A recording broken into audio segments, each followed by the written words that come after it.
Yo, yo, everyone. That come out naturally? Did that sound natural? Like it's something I normally say? Yo, yo, yo. I don't have hoodie lingo or a hoodie accent. So, which is yo, yo, something like that.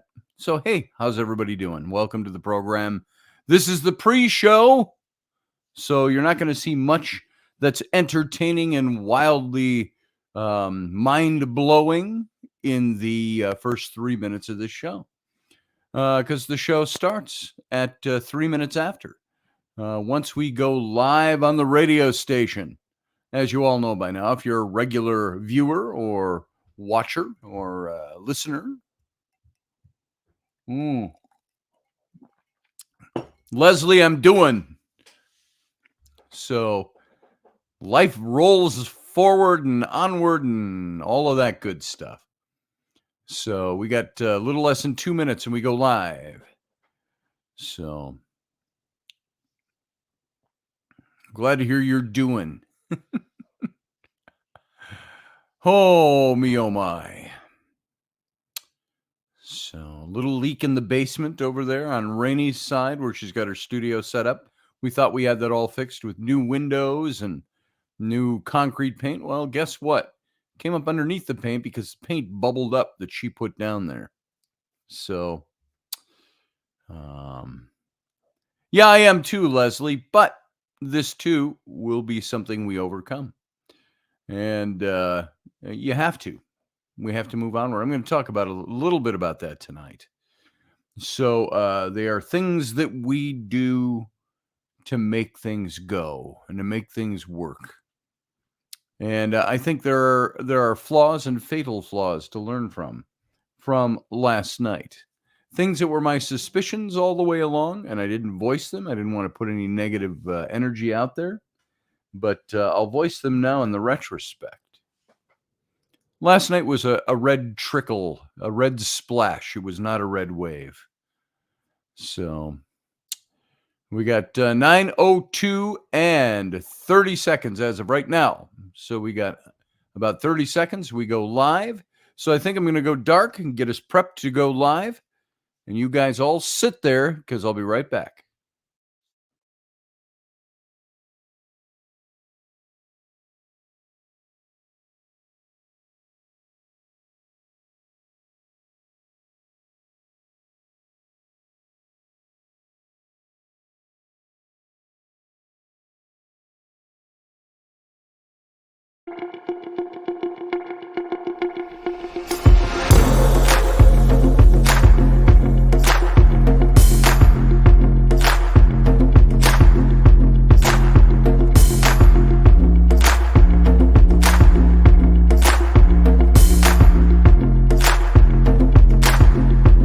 The Intrepid radio program with Scotty Roberts.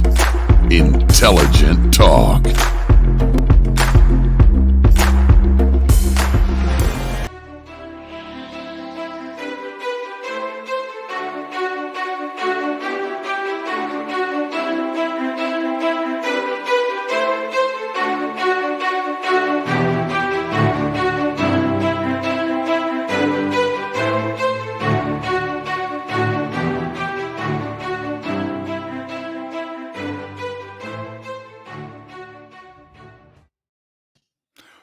Well, happy Wednesday evening, folks. Welcome to the program. I am your host, Scotty Roberts, and here is my show, the Intrepid radio program, and has been for about 20 years. No, not 20 years. Yeah, almost 22 years. And it's come in different various names, but there it is. So welcome to the program, and I want to thank you for taking your time to come in and spend it with me, whether you're listening audibly over on the radio station, and that's subspace.radio, or whether you're watching on one of the many outlets where you can see this. Right now, you can see it over on Facebook, on my page, Scotty Roberts. You can see it on Intrepid radio page. You can see it on Subspace radio page. You can even see it on the Roberts and Robertson page. And so you can also come over to my YouTube, which is where the main chat channel is. So if you're not on the YouTube page, come on over right now. Join the chat that's already going on. with the fellow Intrepids over in the chat room. And I welcome you to come in and join the conversation. And you can just come and watch, or you can come and slap your face in there and speak your mind. And so I want to thank you for being here. And by the way, when I run my ad at the beginning and the end of the show, don't let that go in one ear and out the other. That's what I do. I'm a graphic designer. I'm an illustrator. That's what I do for a living. I illustrate books. I design logos. I design corporate identity pieces. I do all of that kind of stuff right now. And just about anything you want to think of in the graphic arts world, that's what I do. And I can do paintings too. I can do fine art. I just don't get much chance to do that. As we were talking in the captain's cabin last night, we were talking about a little bit of commercial art versus art from your soul, and being in advertising and stuff. Like we were talking with Niall, and we were talking with Uncle Dave. And sometimes you do things. I'm glad that I have the talent to do the things that I do. And I'm glad that I've been able to make a living out of it most of my life. And so that's why I advertise it. That's what I do. I was in advertising for a long time, and now I'm on my own. So been on my own for several years, freelancing. So notice that when it comes up. And if you have need of any of that kind of work, it's what I do for a living. I'm like going to an ad agency, only a little smaller. So I just want to make a note on that in case anybody's wondering why I play that. That's my business. That's what I do. And Rainey does tumblers and other things, and there we are. That's what we do. And I do books, but too many irons in the fire right now, which leads me to a little announcement I am going to make. And that announcement is this, is that this show, I've done this show 5 nights a week now for the better part of 4 years. And I was doing 1 night a week before that. And then I was doing a couple of nights a week. And I was doing streams off and on. And when I was on radio before, I do 5 nights a week and 1 night a week and so on. So those of you who followed me for many years know that. So my announcement is starting next week. I have got to cut back a little bit. It's just becoming, with everything going on, it's a little overwhelming. So instead of doing 5 nights a week, we're going to do Monday, Wednesday, Friday with this show. Tuesday and Thursday, you're on your own. You can go during the 9 o'clock hour and find somebody else. I'll turn my eyes while you find somebody else to get your radio entertainment from on Tuesdays and Thursdays. So Monday, Wednesday, Friday, and then, of course, on Tuesday doing Robertson with Wendy. And so Rudy, it's 71 there in Texas. He was darn close to 70 degrees today and almost that warm out right now. I stepped outside about a half an hour ago. It's warm and very humid, which I love. It's okay because it's not hot and humid. But tomorrow there's supposed to be almost no change in the temp overnight. And the morning is going to start at 65 degrees. But by afternoon tomorrow, those of you living up here in the Great White North, those of you living in Wisconsin to Minnesota, our temps are going to drop to the mid 40s by tomorrow afternoon. And then the real cold comes on the weekend. So be prepared. Winter's still coming. My goal right now is to clean out my garage so we can fit the car, park the car in there.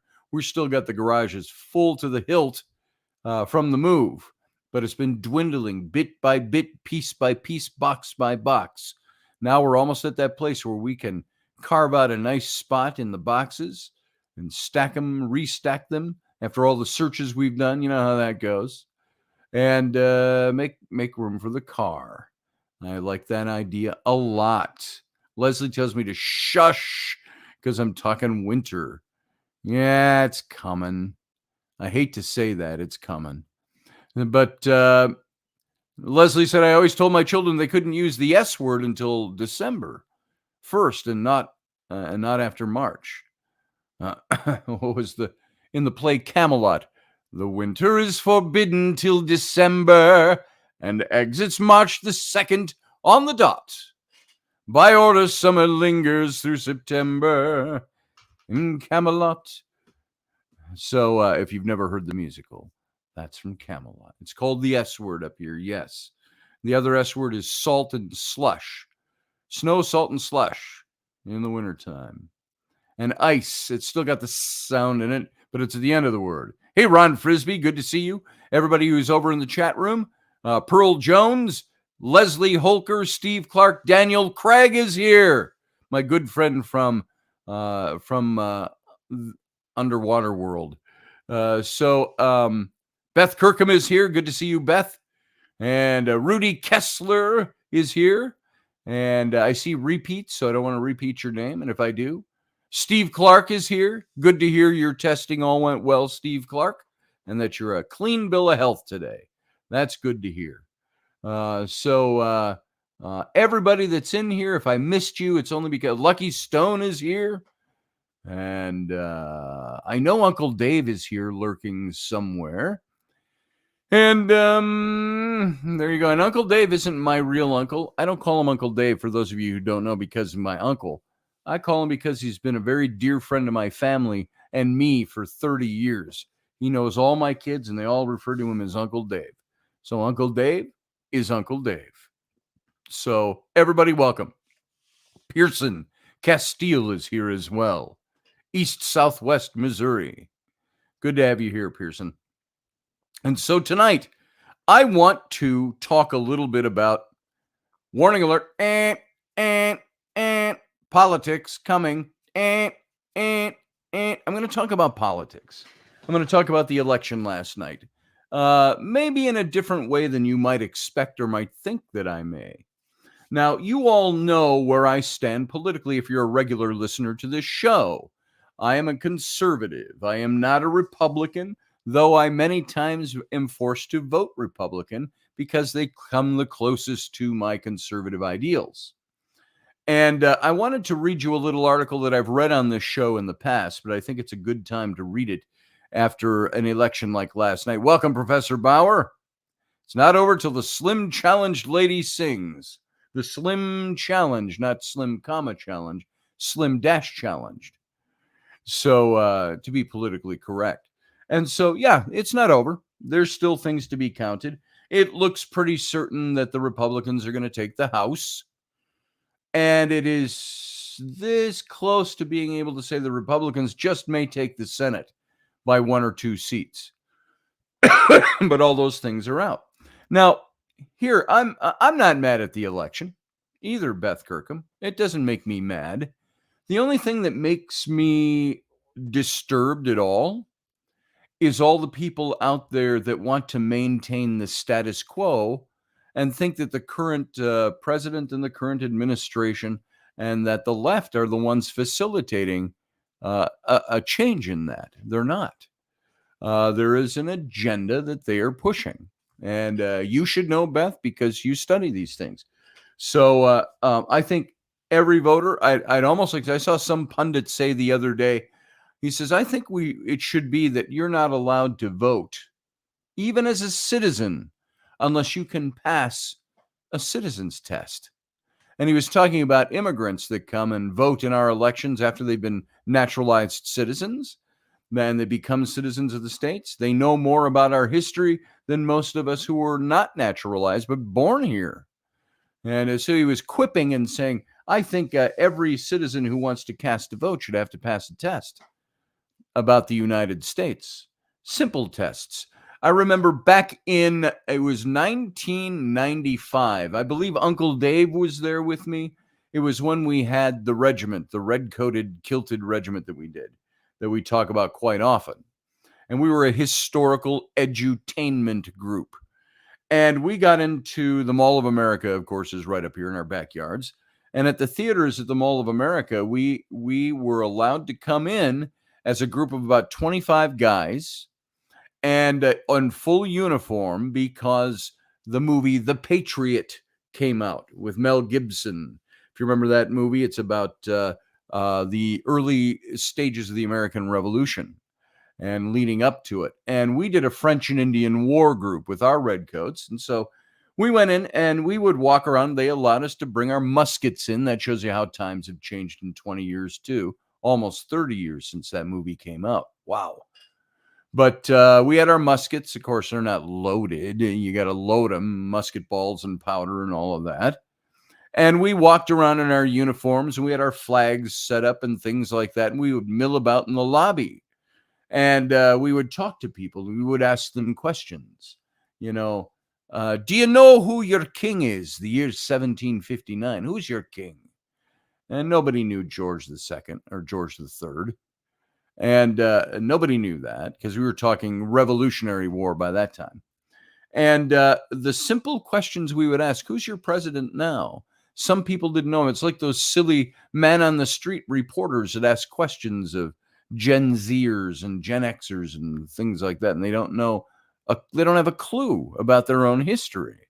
And so we would do that. Then before each showing that night, we would march down to the front of the auditorium. They'd bring up the house lights and we'd read the Stamp Act. Our captain would read the Stamp Act that said, you know, a portion of it that said that each person here would have to take home 2 soldiers and house them and feed them and do it out of their own pockets, you know, no recompense from the king and so on. And people would boo, boo like that. And he'd look over the parchment he's reading and he'd go, fix bayonets. And we'd all fix our bayonets and so on. And then we marched out. And so we did that. And then we get to sit down for the midnight show. So all of that to say, how many people out there do you think could pass a simple test about your own country if you're going to go to the polls and vote? You got to pass this. You got to understand what the candidates stand for. You got to understand what each party stands for. You got to understand what they're going after. I think that would be very interesting. That would be a good test for us when it comes to election time. And I'm going to, before I get too deep into what happened last night, I'm going to tell you this. I believe what happened last night was not a red wave.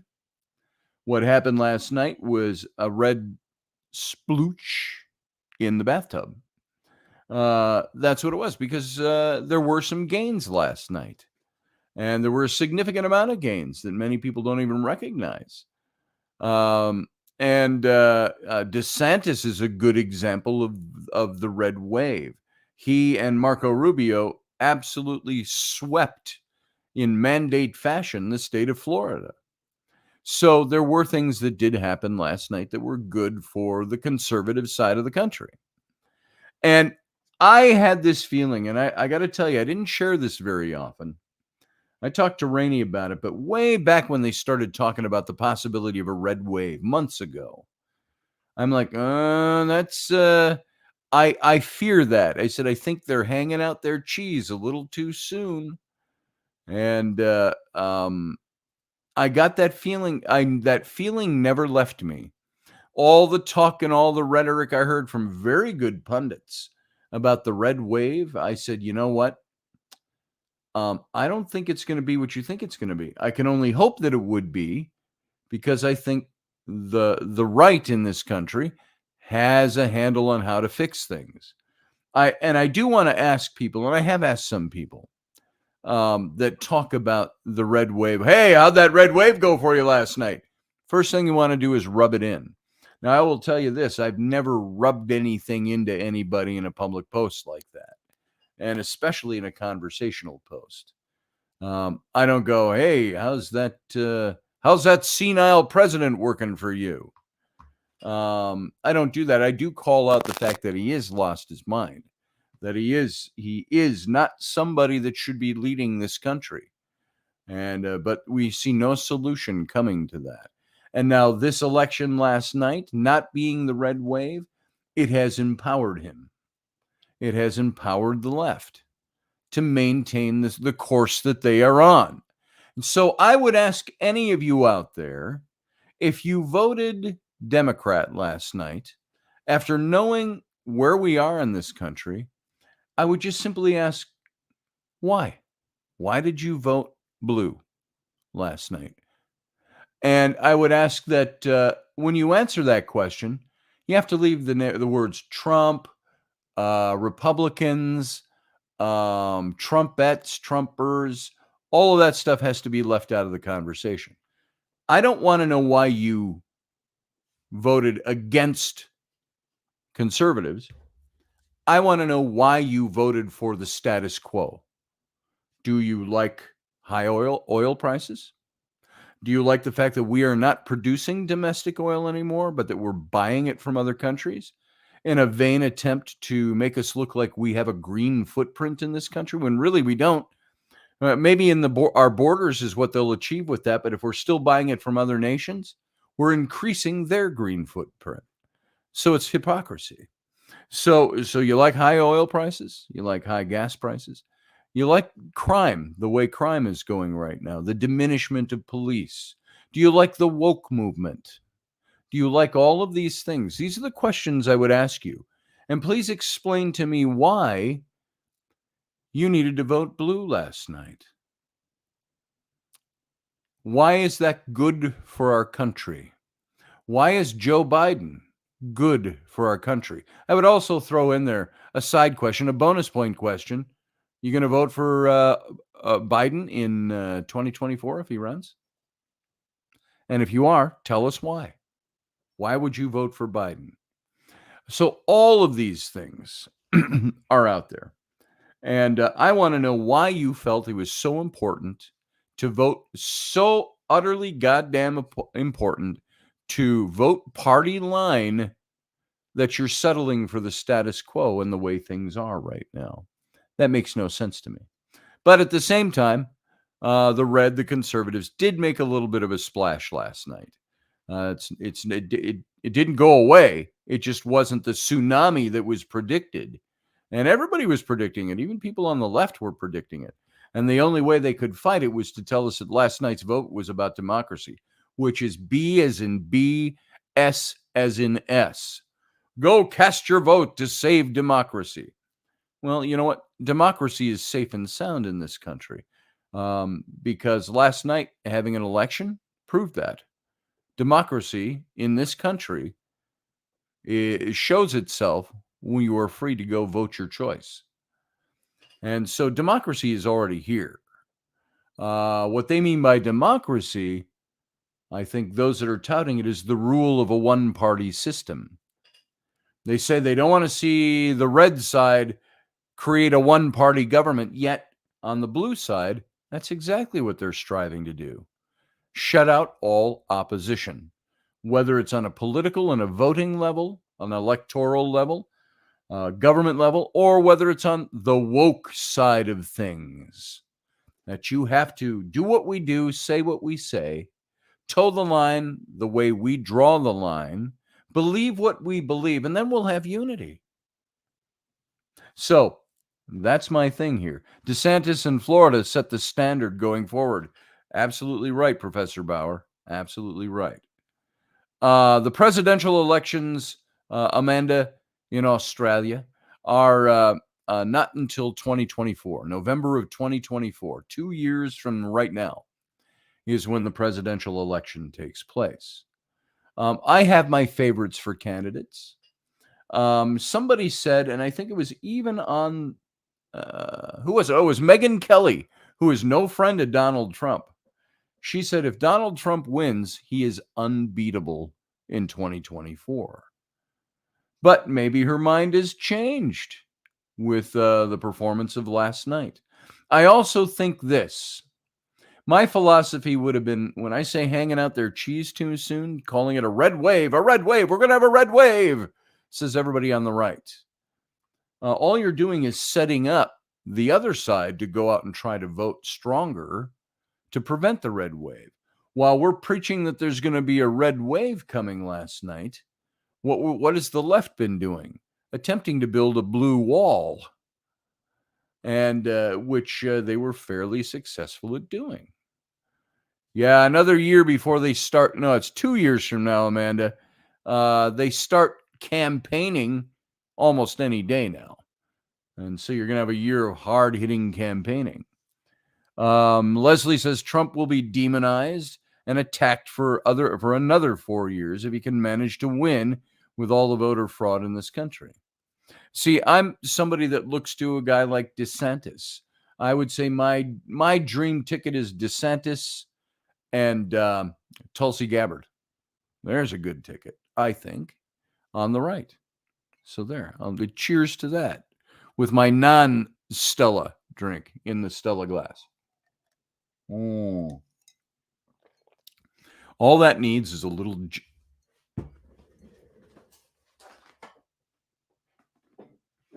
Look what I got. Look what I got. I got some Hendrix. It's gin. I would think vodka would go better with this, but I am curious. There's not much left in there. See, a little Hendrix gin. This is from, it's 88 proof, 44% alcohol, yada, yada. You know where I got turned on to Hendrix gin? It was Jason and Grant from the Ghost Hunters, old Ghost Hunters. It was Grant, that he and his wife had me over to their place for dinner, and they started making these lemonade drinks with Hendrix gin. Oh, I love that sound. Here we go. We're just going to add some of this to, this is not staged. This is real alcohol. So we'll start with a little bit of that in there. Let's let that marinate for a second. And we'll see how that goes as we're talking politics. Roof is active down here, says Amanda. Need some cucumbers to put in it, says Ryan Gale. Maybe so. I once got so horribly inebriated on Tanqueray gin, and we're talking the late 1980s, that I couldn't drink this stuff for a long time. Just couldn't abide the taste. So here we go. Cheers.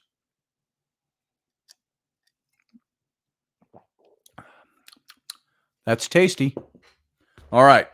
So let's proceed. I want to read this article. I've read this on my show before, and it's an old article I wrote.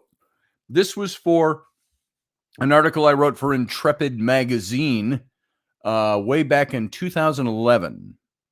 And it was expressing, it's maybe a little outdated, except for principle.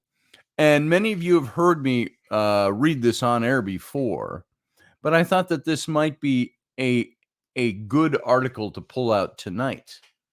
And you've heard this, some of the stories in here I've told a couple of times that are mentioned in this paper. And this is over on my academia.edu page, where I've got this housed right now. And the title of the article is, Oh, the Humanity. Here's how the article goes.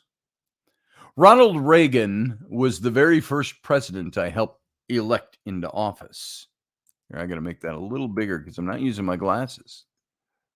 Hang on. It's making the header bigger. It's not making my text bigger. Thank you very much. All right. Hang on. All right. Let's start that over with the first sentence. Ronald Reagan was the very first president I helped elect into office. Twice.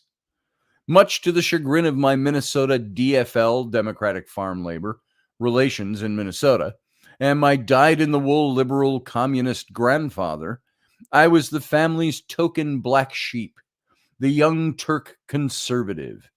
Call me the Alex Keaton. Oh, you know what that reference is? TV show? Michael J. Fox. Call me the Alex Keaton of my family. The tie-wearing, church-going Reagan revolutionary. For me, conservatism was the political manifesto of God. And as a Bible-thumping, ministry-bound seminarian, I laced my speech and my actions with the finer points of Reaganomics, and lauded the presidential pink slipping of striking air traffic controllers.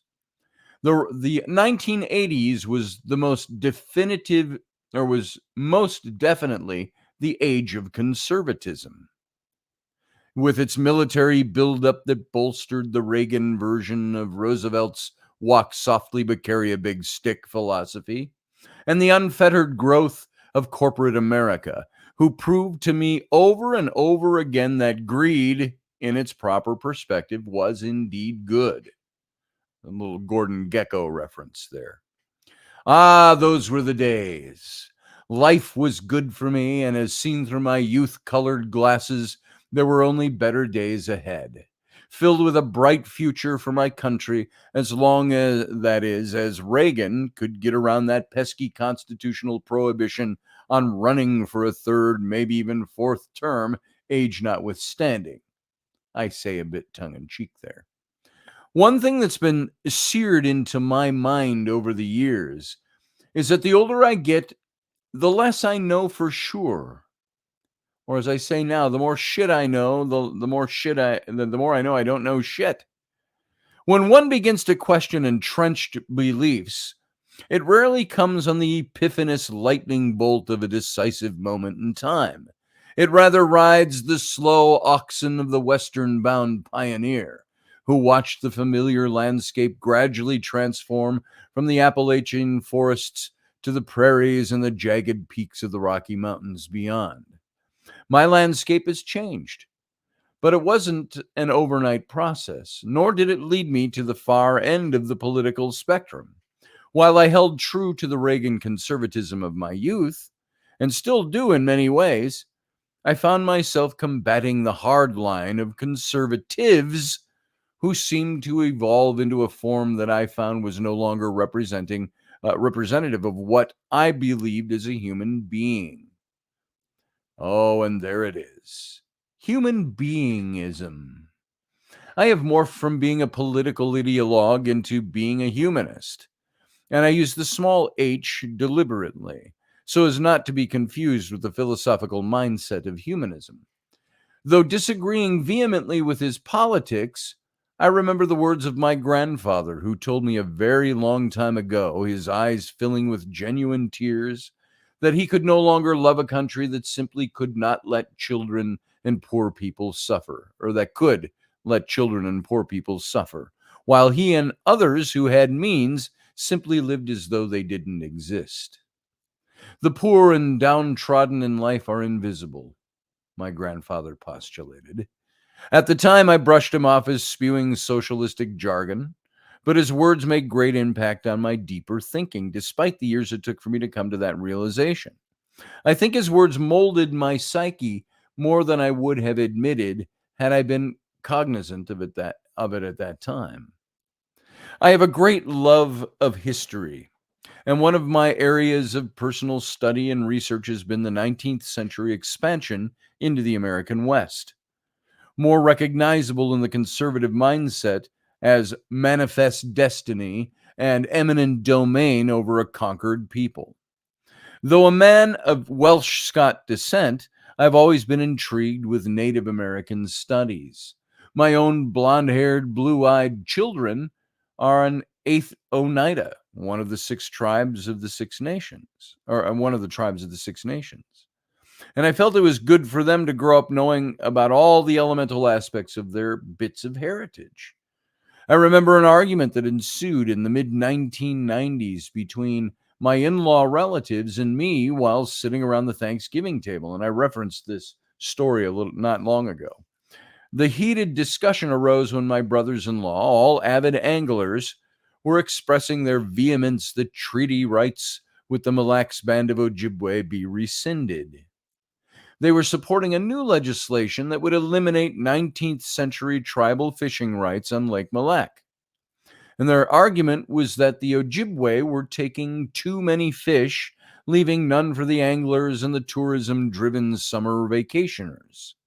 Well, believe me when I tell you that the shit hit the fan when I reminded my fishermen brothers-in-law that the treaty with the Ojibwe included the phrase, in perpetuity, meaning that the terms of the treaty would be, in essence, forever. The business of summer tourism and fishing had suddenly become more important than the United States and the state of Minnesota upholding its end of a treaty rendering the words in perpetuity, null and void as soon as economics came into the mix. The conservatism of my in-law family members outweighed the efficacy of the contract made with the Ojibwe. They were ready to wage a new war on the Native American peoples of central Minnesota, all over fishing rights. And this scenario has been reenacted time and time again with Native peoples, from gold in the Dakotas to uranium in New Mexico. My conservatism would tend to support the notion that this is a new age and money should talk while bullshit should walk, letting economics and greed determine the civility, the heart, and the humanity of the situation. The age-old cliche of the black-caped, top-hatted land developer tying the hapless, helpless farmer's daughter to the railroad tracks was reliving itself in different forms all around me. And while I supported the conservative belief that money, development, industry, and good greed, quote unquote, should have dominion over the contracts, natural resources, and common human decency, I felt that my humanity was being compromised in some places. I remember working for a big commercial printing house in Lynchburg, Virginia, back in the early 1980s. I was a fresh-faced kid working on my theological education and continuing to construct my conservative views. One of the biggest clients we serviced was Jerry Falwell's Moral Majority. And this is in the early 1980s, folks, early to mid 1980s. The Moral Majority, headquartered right there in Lynchburg, Virginia. This was for me a Reagan conservative, like living in heaven's backyard. One morning I was picking up some paperwork at the offices of the Moral Majority, and I had to make a quick stop in the men's room. While I was conducting my brief business, a member of the Moral Majority's senior staff entered that lavatory. I recognized him, and he had seen me around as well. By the way, I was a dumb kid back then. I was a 23-year-old kid back then. And we did the polite chit-chat that takes place between two guys standing at public urinals when he simply blurted out how much he hated homosexuals. Why that popped into his mind, I have no idea. While we're both standing with our respective hands on our respective penises in the same 2-foot space almost. So he even paraphrased the words of Indian-hating General Sheridan by shouting out, "The only good faggot is a dead faggot." I was in stunned silence, mortified that a senior member of the Moral Majority's staff was decrying gays while we both stood holding our respective penises in our respective hands. All I could mumble out was, I kind of see the love of Jesus as inconsistent with lynching homosexuals. He spent the next several minutes berating my words and telling me what a true conservative ought to believe on the matter. That incident was one of the earliest remembrances for me of a conservatism that aligned itself with God, yet so contradicted the love of God. Now, by the way, I have to put a footnote right in here. This isn't just conservatism that does this, all right? I wrote this article 12 years ago. So this began my trek down the path of confusion. If conservatism was good, how could it hold to the ideals that seemingly contradicted goodness? And this defines the internal struggle I am engaged in, even to this day, I wrote 12 years ago. I've got a little better handle on it now than I did then. Now, perhaps I'm being a little harsh with my conservative brothers and sisters. I'm still a conservative.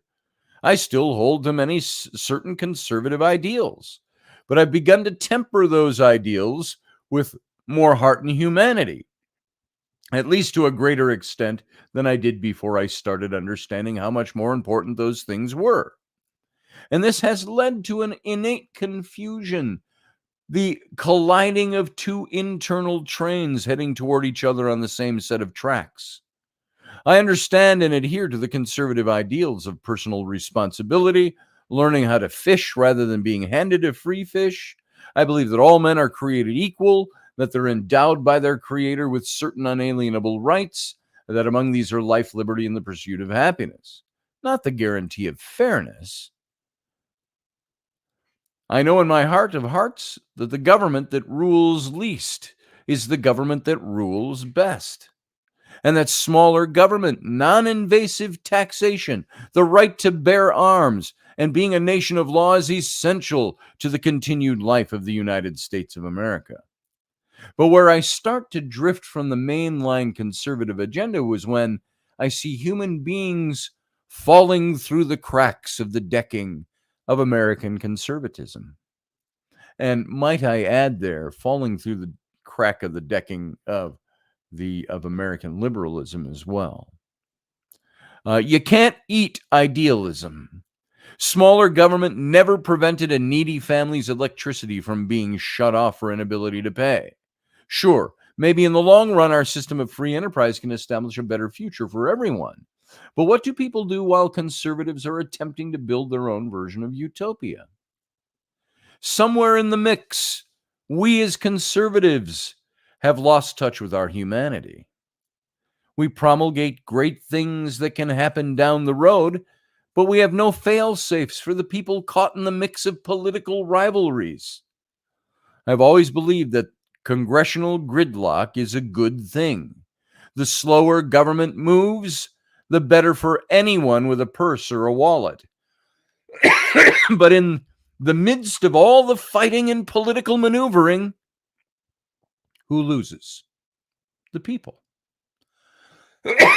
Excuse me. I'm not talking about religion or moral majorities, but rather about placing humanity above politics. I'm not saying, now, mind you, I'm not placing humanity, but what about people's feelings? I'm not placing that above common sense. I'm saying I'm placing humanity above politics. We're to be good stewards of our planet and its inhabitants. We need to downsize government while at the same time finding ways to not let people fall through the cracks. We have to strive at all times to uphold and defend the Constitution in its original intent and in living recognition of life, liberty, and the pursuit of happiness. Not leave people behind, but help create opportunity. And in the meantime, help those who cannot help themselves. I find myself from time to time wondering how Ronald Reagan would handle current foreign or domestic government crisis. WWRD, what would Reagan do? But as I grow older, I find myself internalizing things and letting them affect me on a much more personal level. So the real question I need to ask is not how my party or its representatives should handle things in my place, but how I, as a citizen of this great country and a free-thinking individual possessing personal freedom and God-given liberty, lives and acts like a human being. Conservatives and liberals be damned. Now, that's the article I wrote. Now, my thinking has developed, of course. If I haven't grown at all in 12 years, past some of those questions that I expressed there, by the way, those probably express a lot of the reasons I have my faith and religious conflicts as well. So, I'm looking that there's a lot of comments that come in. And Leslie said, I was listening while folding clothes. I wanted to add to the conversation. I was serenaded on stage by Tommy James at the new Munich Ballroom in the 70s. Got a hug and a kiss from him, too. That's fantastic. That's very cool. So Leslie also says, Scotty, that's because he leads peace through strength. And the world knew it. He led through peace through strength. She's talking about Reagan there. And I agree. And that's what made him a fantastic man. Daniel Craig, tree-hugging, money-loving, pagan libertarian here. It's complicated, he says. And I'm right there with you, Daniel. So, what happened last night? That's why I read that article. It's not that we don't care about our fellow Americans. It's that we do care about our fellow Americans. And I believe the conservative right is there to try to make life better for all people in this country. I don't think that's necessarily the goal of the left.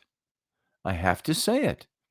But where did the Republicans go wrong? I think, as I stated very early in the show, they hung their cheese out too early. and it gave the left the opportunity to build a blue wall. That blue wall was what you saw in them saying all that they did about democracy and focusing on not the things that needed to be focused on, like crime, like the border and immigration, and the economics of our country, the gas prices of our country. They're not working on solving the gas problem, price at home. They're not working on re-upping. What did Biden say just 2 days ago? He says, there will be no new drilling, he said. It's not going to happen in this country. He said it outright, no new drilling. And no drilling, I think, is what he said. So when you're taking that tack, you are promising the American people that you are going to make sure that we have to spend more for gas. You're trying to force people into your agenda. I don't know, wind turbines or whatever they might be for energy, and not clearly expressing all the facts behind that doing that is going to cost us more, and it's going to hurt the environment just as much, if not more. So this whole green agenda thing is what's behind a lot of their policies. And so my big question this morning was, all of you on the left, why did you vote to maintain what we already have had problems with for the building problem over the last 2 years? Why did you vote to maintain that? Why do you want that in place? And I would love somebody on the left to explain that to me, once again, without invoking Trump's name or the Republicans or anything like that. You tell me fresh and clear what you understand about the left that is going to make our country better. And you might convince me if you give me a good argument. Glad I'm at the age where I could be dead tomorrow, says Leslie. Yeah, me too. Right there with you. Leslie said, of course, this administration wants us to be starving, cold, without resources. That'll give them the ultimate power. They're creating our miserable future. And I would agree with that. People say, oh, come on, Leslie. The left doesn't want people to starve. They don't want people to not be able to heat their homes. They don't want that. But that, in essence, is what their policies are creating. More dependency on the federal government. Tell me, somebody on the left, call into the show or write it in the chat room. Why is that a good thing? Is that what we're supposed to be in America? Why is it good to not have domestic oil independence? Why is that good? Anybody out there have an answer for that? I'm going to open up the lines for the radio portion of the show, which I rarely do. But I'm going to invite you. I'm going to put the link to call into this show right here in the chat room. And it's also in the description of the show. I should have my my headset plugged in and ready in case somebody does want to call in. All of you watching, pardon me for this. I got to turn this way so I can get to the back side of my computer, which is the most inconvenient place that Apple could have put a plug-in for a headset. So there we go. So if you want to call in and you want to give me an answer to that question, is it compassion? Does the right not have any compassion for people? Is that what it is? Or is the greatest compassion for people one that makes their government freer and smaller and allows them to do what they want to do to pursue their own happiness? The pursuit of happiness. Somebody call in. You can tell me. I'm all ears. Convince me that voting left, voting blue, is the best thing for this country. And then last night, why was that done? Because people are too sunk into their own party politics to say, yeah, I'm a Democrat, but the Democrats kind of fuck things up. And so I need to do something to help change that. Maybe you think you can change it from within. Let's get him in. Let's give him another 2 years, a chance to fix the problems. Do you think if there is a dominant left in government, that we have a president who is on the left, and a Congress that is on the left, that he doesn't have to fight so hard to get what he wants done? Do you think that that's going to fix our economy? They've had that for 2 years and they haven't fixed anything. They've made problems worse. So, I'm looking at some of the comments here. Leslie says both parties suck. One just sucks less. One is driving this country into utter government control, and the other one does nothing to stop them. Yeah. What do you think was the big problem with the right? Why did they build up the red wave over the last few months and then not deliver? What is it about the people voting? Is it because you can now electronically vote and mail in your ballots and you send that all in ahead of time? I don't know. Hey, Paige Rockwell. Paige Rockwell Sway. Soiree. I'd rather call you Soiree, and then I'll remember it all the time. Paige Rockwell Soiree. Carlin said it's the illusion of choice. Yeah, it's that spot on, Michelle Cannon-Free. It's the illusion that we actually have a choice. Wow. Yeah, think about that for a minute, folks. Think about it. So,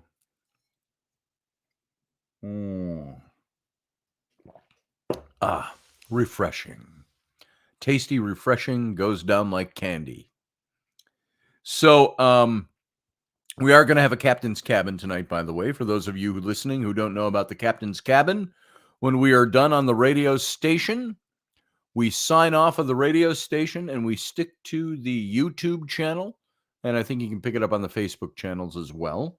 Just the chat is better over on the YouTube channel. Some of the chat going on the YouTube doesn't transfer over to the Facebook channels. So come on over here. And all I know is my tonic water isn't red. This is Leslie Holker. Yeah, this isn't tonic water. Actually, it's spring water with some of that sugar-free flavored powder added in. Fruit punch. So I got a little fruit punch now with a little gin in it. Sarah Yusuf called in. Hey, Sarah. Hey, Scotty. How you doing? I'm hanging in there. It's been a long day. It's been a long couple of nights too. So, what you were saying, and judging, I was just looking at the news just now, and there isn't that much change from last night. So I wasn't really surprised about that. But everything pretty much went, I think, the way I expected it to. Yeah. But as far as everybody was saying that because of such all the changes in regards to inflation and abortion and all the main issues that each party has their own opinions on. Right. I mean, it's like I was saying for the past 2 days. I mean, just from the politics of it, I have political burnout.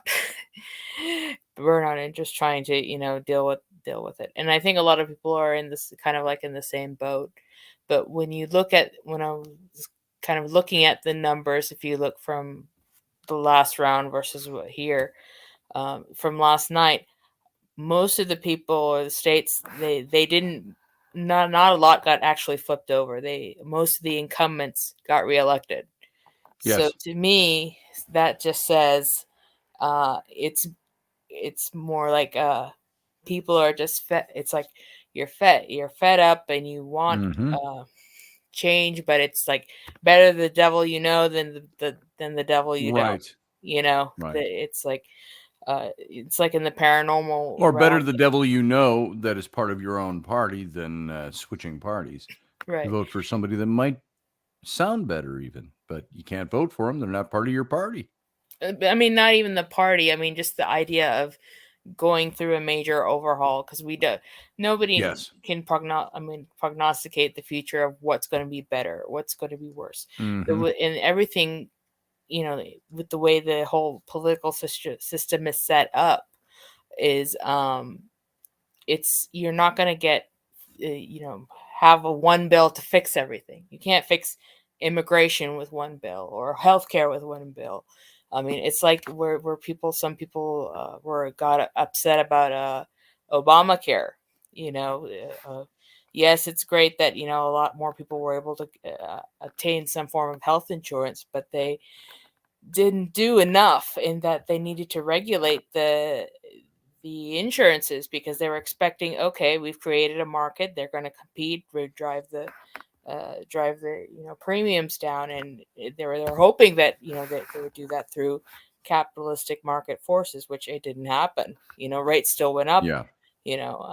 They just went up even further. Some people did suffer, but I mean, on the other hand, some people were able to get a health insurance. So I mean, yeah, it's you can't fix everything in one go. It's not like you can just try something.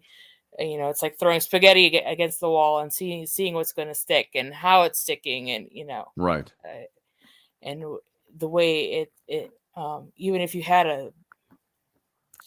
a system where you could there was both parties in the Senate and the House, it's not something that can be just easily fixed. Oh, this needs to be tweaked, that needs to be tweaked. Everything is a fight. So, and then yeah, I agree. And I think we get tired of politicians fighting. We get tired of all of that. And, it's a fact of life. They exist. You had politicians in ancient Rome. You had politicians in ancient Assyria. Different governmental systems, but they existed. Even though our system is basically a redo of Roman society. Yeah. I mean, it's the whole Patrick Henry thing. Life, liberty, and the pursuit of happiness. Yes. So, where have we gotten from those values, and what does that specifically mean? I mean, even for people in the early days when gay marriage is an issue, or yes, that sort of thing. And the thing that, I mean, I don't mind conservatism, but I mean, I just wish that conservatism was more secular. Yes. Rather than, okay, they're doing everything in the name of God, which, I believe in God. I mean, some people don't. Me too. Yeah. Some people don't, or they believe in, polytheism or whatever else that. Right. But I mean, these people who are supposed to be representing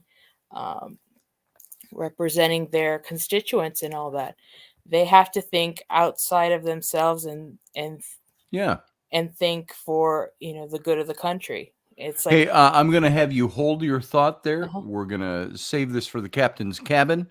Let's say goodnight to our radio audience. Radio audience, thanks for being here, and you know what? Live long and prosper. Join us every weeknight at 9 p.m. Central Standard Time, 10 p.m. Eastern. The Intrepid Radio Program, a Scotty Roberts Productions broadcast.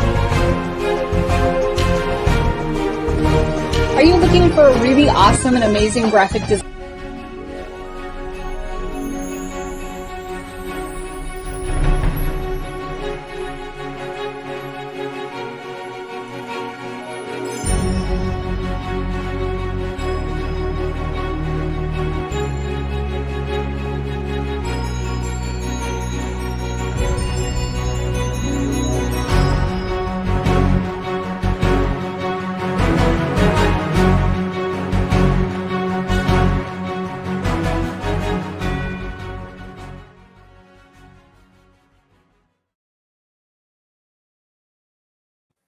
Hey, folks, welcome back to the Captain's Cabin.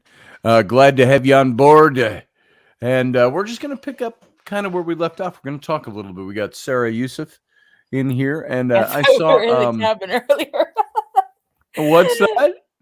I thought we were in the cabin earlier. Oh no, we wrong. were Yeah. already on the Oops. radio. There's something with the timer on. We're setting up something new for the radio station and grabbing the link too. The link I noticed when we started doing the out, all of a sudden we're off the we're off the server already for the radio. And I guess according to that, it hadn't gotten there I yet. thought it was like 58. It said, "Oh, okay, I can go in," but apparently, Yeah, and I wasn't watching the time; I was watching the number of minutes. yeah. We're supposed to go from 9:03 to 9:58, which is 55 minutes, and we had not made it to 55 according to the counter. So, oh well, there it is. Another glitch to work through, but we're going to institute something new. So, figure it out. So. see you, Leslie. But By the way, yeah, Matthew Sainsbury brought up something that sounds interesting. He said, I saw a guy on YouTube say he has a show called Digital Hammurabi. He says that these hammer passages, I'm not sure what he means by hammer passages, but I know what he's talking about in Leviticus, where that they were really edited and it was speaking about incest, not same-sex or homosexual love. That's interesting. I'll have to look into that, the linguistics of that. I mean, the code of Hammurabi was eye for an eye. Yes. I think that was the most famous one. Digital Hammurabi. What a great name for a show. Right. So, Matthew says, I feel King David had a physical, intimate relationship with Saul's son, Jonathan. Maybe, maybe not. I don't see anything that really proves that. Yeah, you got the verse that says that their love for each other was greater than the love of a woman. Does a love of a woman, can you love a woman and not have sex with a woman? Yeah, sure you can. I have women friends that I love dearly that I don't have sex with. It doesn't mean I'm looking for a heterosexual relationship of a sexual nature. I mean, you can love your mother, you can love your sisters. Right. You know. And I think David loved him like a brother, that they were closer than anybody, according to the biblical passage. I don't think it necessitates homosexuality, which who cares? I don't care if he was or not. Did people in those cultures swing all around the place? Yeah, especially when you're in nobility class and things like that. But remember, David wasn't the king yet. He was also stooping the king's wife. Yeah. So, but that was more a thing to try to prove that I can take your wife at will. Therefore, yeah, I can be the king. Yeah, it was a power thing. Mm-hmm. But he also had other wives. I mean, the culture was definitely different because different culture. Yeah, different culture. So, and I don't think there was a prohibition against it, as far as I can tell, unless you go back to Levitical law and say that's the way those passages should be interpreted. But anyway, there you go. Yeah. Just because Matthew brought it up, it's an interesting topic to me. I'll have to look into that. Yeah. But, I don't think they had a physical relationship. No, I mean, even really there's some illusions, of intimacy between Jesus and his apostles. His apostles, and then there's some suggestion that Jesus loved Mary of Magdalene more, or considered her a wife, or those types of theories. That there was jealousy in between Peter and Mary, or whoever. Right. That they were given certain types of knowledge and they weren't, and wouldn't share. As far as times. And now Matthew brings up in the again.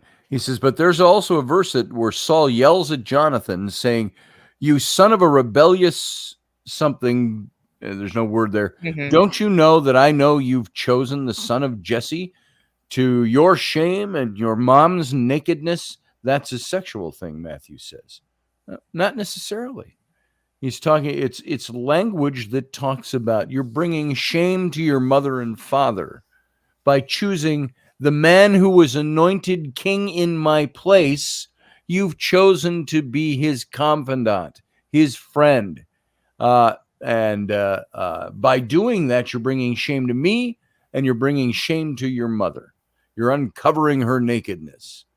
And it was a manner of speak. It wasn't, if he was stupid, if David and Jonathan were having sex with each other, I think the writer would have said something about it.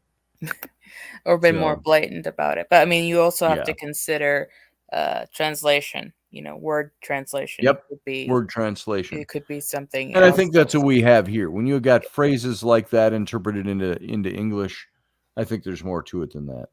Yeah. Matthew says, I feel there's more to it in the attack word, though. The attack word. But I mean, to me, from what you're saying and what I'm kind of reading from it, also not only there, but in a lot of Eastern philosophies, there's that thing about filial piety, about yes, about loyalty to one's family. Yes, as opposed to that is also huge language having to do with bloodlines. Uncovering your mother's bloodline or the bloodline of your family. There's something here that says, for Samuel, is Saul's insult intended to be incoherent? Then Saul's anger was kindled against Jonathan, and he said to him, you son of a perverse, rebellious woman. He's speaking of his wife. He says, do I not know that you have chosen the son of Jesse to your own shame and to the shame of your mother's nakedness? For as long as the son of Jesse lives on the earth, neither you nor your kingdom shall be established. Therefore send and bring him to me, for he shall surely die. That's the whole it's essentially a curse. It's a curse. Yeah, it's a curse. And he says, you son of a perverse, rebellious woman. And on the other hand, he says, Jonathan shames her. You've chosen the son of Jesse to your own shame. It seems that the insult is incoherent. Is this a literary device intended to show Saul's fury, or is this some sort of standard trope in Saul's culture? So it seems closely related to the modern maternal insult joke. Right. He's basically calling him a Your son mama. of a bitch.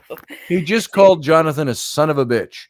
Yeah. You son of a perverse woman. Yeah, I don't remember you son of a bitch. Placement, because you have to remember after a certain point, Saul lost not his divinity, but I mean his I guess anointedness, or his that he's going with God, and he went insane, and after.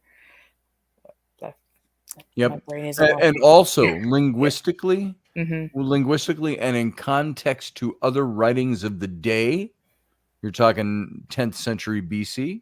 Right. Saul says, Jonathan, you're shaming your mother. It's violating commandment 5 of the 10 commandments. Not that I think she's anything but a perverse and rebellious woman who would produce a child like you. You son of a bitch. She produced you, and you're falling away. And that is when stating, to the shame of your mother's nakedness, Saul is speaking to Jonathan in Jonathan's frame of reference as a child to his mother. Right. In other words, you're doing something contradictory to your own obligations of respect. When Saul says perverse, rebellious woman, Saul's speaking in his own frame of reference toward his wife. Yeah. So plus, this is actually a demonstration of Saul's estrangement from both his wife and his son, right? Who he sees as perfidious. He's losing it. He's becoming paranoid. Yeah, and it's that filial isolation. Because all the initial phases, once you're a kid, you're raised by your mother to a certain point until yep. If you're a male, then dad takes over and all that. As an aside, there is an anthropological understanding to this. Right. There's an additional layer of meaning in the verse that relates to the view of kingship at the time. The prevailing opinion in the tribal confederacy was that the kingship should be based on charismatic leadership, not on lineage. And so kingship by lineage was what the non-Israelites did and was deprecated. Right. And this attitude represents in this verse by Jonathan persisted in the Northern Tribal Confederacy after the split of the two kingdoms, with disastrous results for political stability. And Right. could be that Saul foresaw this whole outcome, but tragically couldn't see that he was not the right king to be found in the dynasty. Yeah.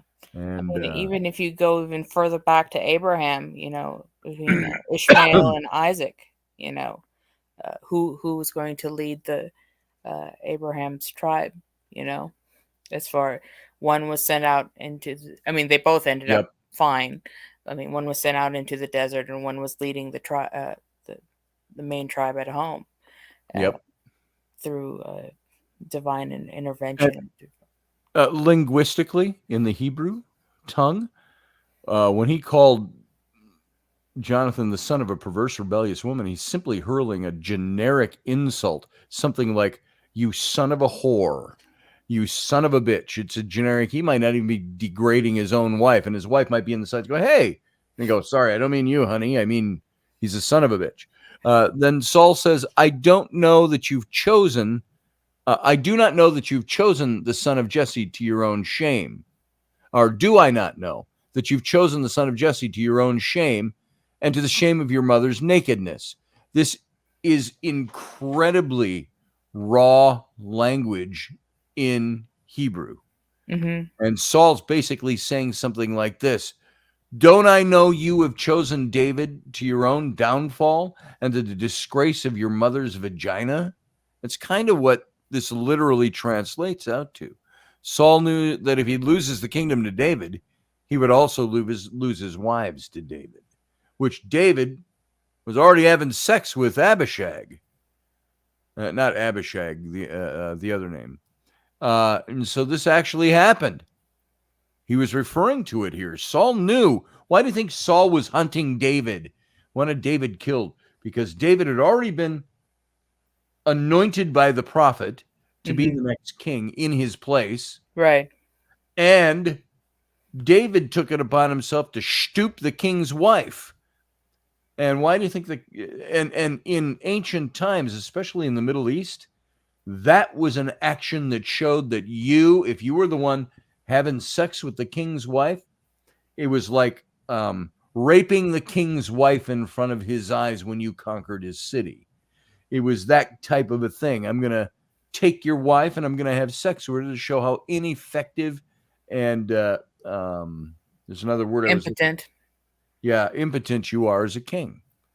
And it's not that David would have sex with them, but Saul thought that the mere fact that he would own Saul's wives was a disgrace to him at all. But we do know that David had sex with his wife, and he took her with him. She came and lived with him in the wilderness when David was camped out in the cave. And he gathered these 300 mighty men, like a Robin Hood type of a character, and Saul's chasing him to kill him. Who came out to live with David in the cave? The woman he was shagging, Saul's wife, left Saul and came out and joined David in the cave. And she was his wife in the cave.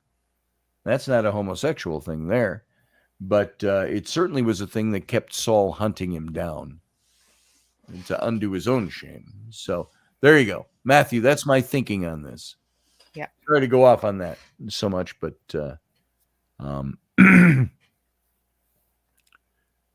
so wonderful passing. The love of women comes from a lost source from the book of Jasher. If that book, which this poem comes from, is lost, more of David and Jonathan's friendship, our bromance may be lost. So I'm not sure exactly what you're saying there, but I don't think David and Jonathan were in a homosexual relationship. They just weren't. It was more like brotherhoods. Brotherhood. David liked chicks too much. So there you go. Because even back then, you would greet your brother with like a kiss on the cheek or something. That was common practice. So I have guys that I know that are friends of mine, male friends. I'll kiss them on the cheek. Hey, man. It's what I do. Oh, Dude is here. Professor Dude. How you doing, brother? Lose the banner. I got to see my full chin. That's I'm looking for it right now so I can shut it off. There it is. There you go. So I have two things to save, and then I'll bug out and let you guys have a normal conversation. One, you're part of the normal conversation. What you just talked about. Yeah. What you just talked about regarding incest, remember that incest was the default in the beginning. Okay? Mm-hmm. Cain and Abel, who did they have for wives? They had sisters. Yep. Right? The entire planet was started on the concept of what we call incest. Yeah. And then the whole idea of sex has just been so mangled throughout the millennia by different belief systems and theologies and hierarchies and everything else that, you know, if people thought about the fundamentals of sex, people have sex not because of love necessarily, or even to procreate. It's a recreational activity. It's a recreational thing. Exactly. It's just like eating food, having drink. And I just want to say for the record, there's nothing about a man's hairy ass that gets me excited. So I'm not sure why you needed to clear that up, but I'm glad you did. Because he thinks that that's protest too much. No, I don't.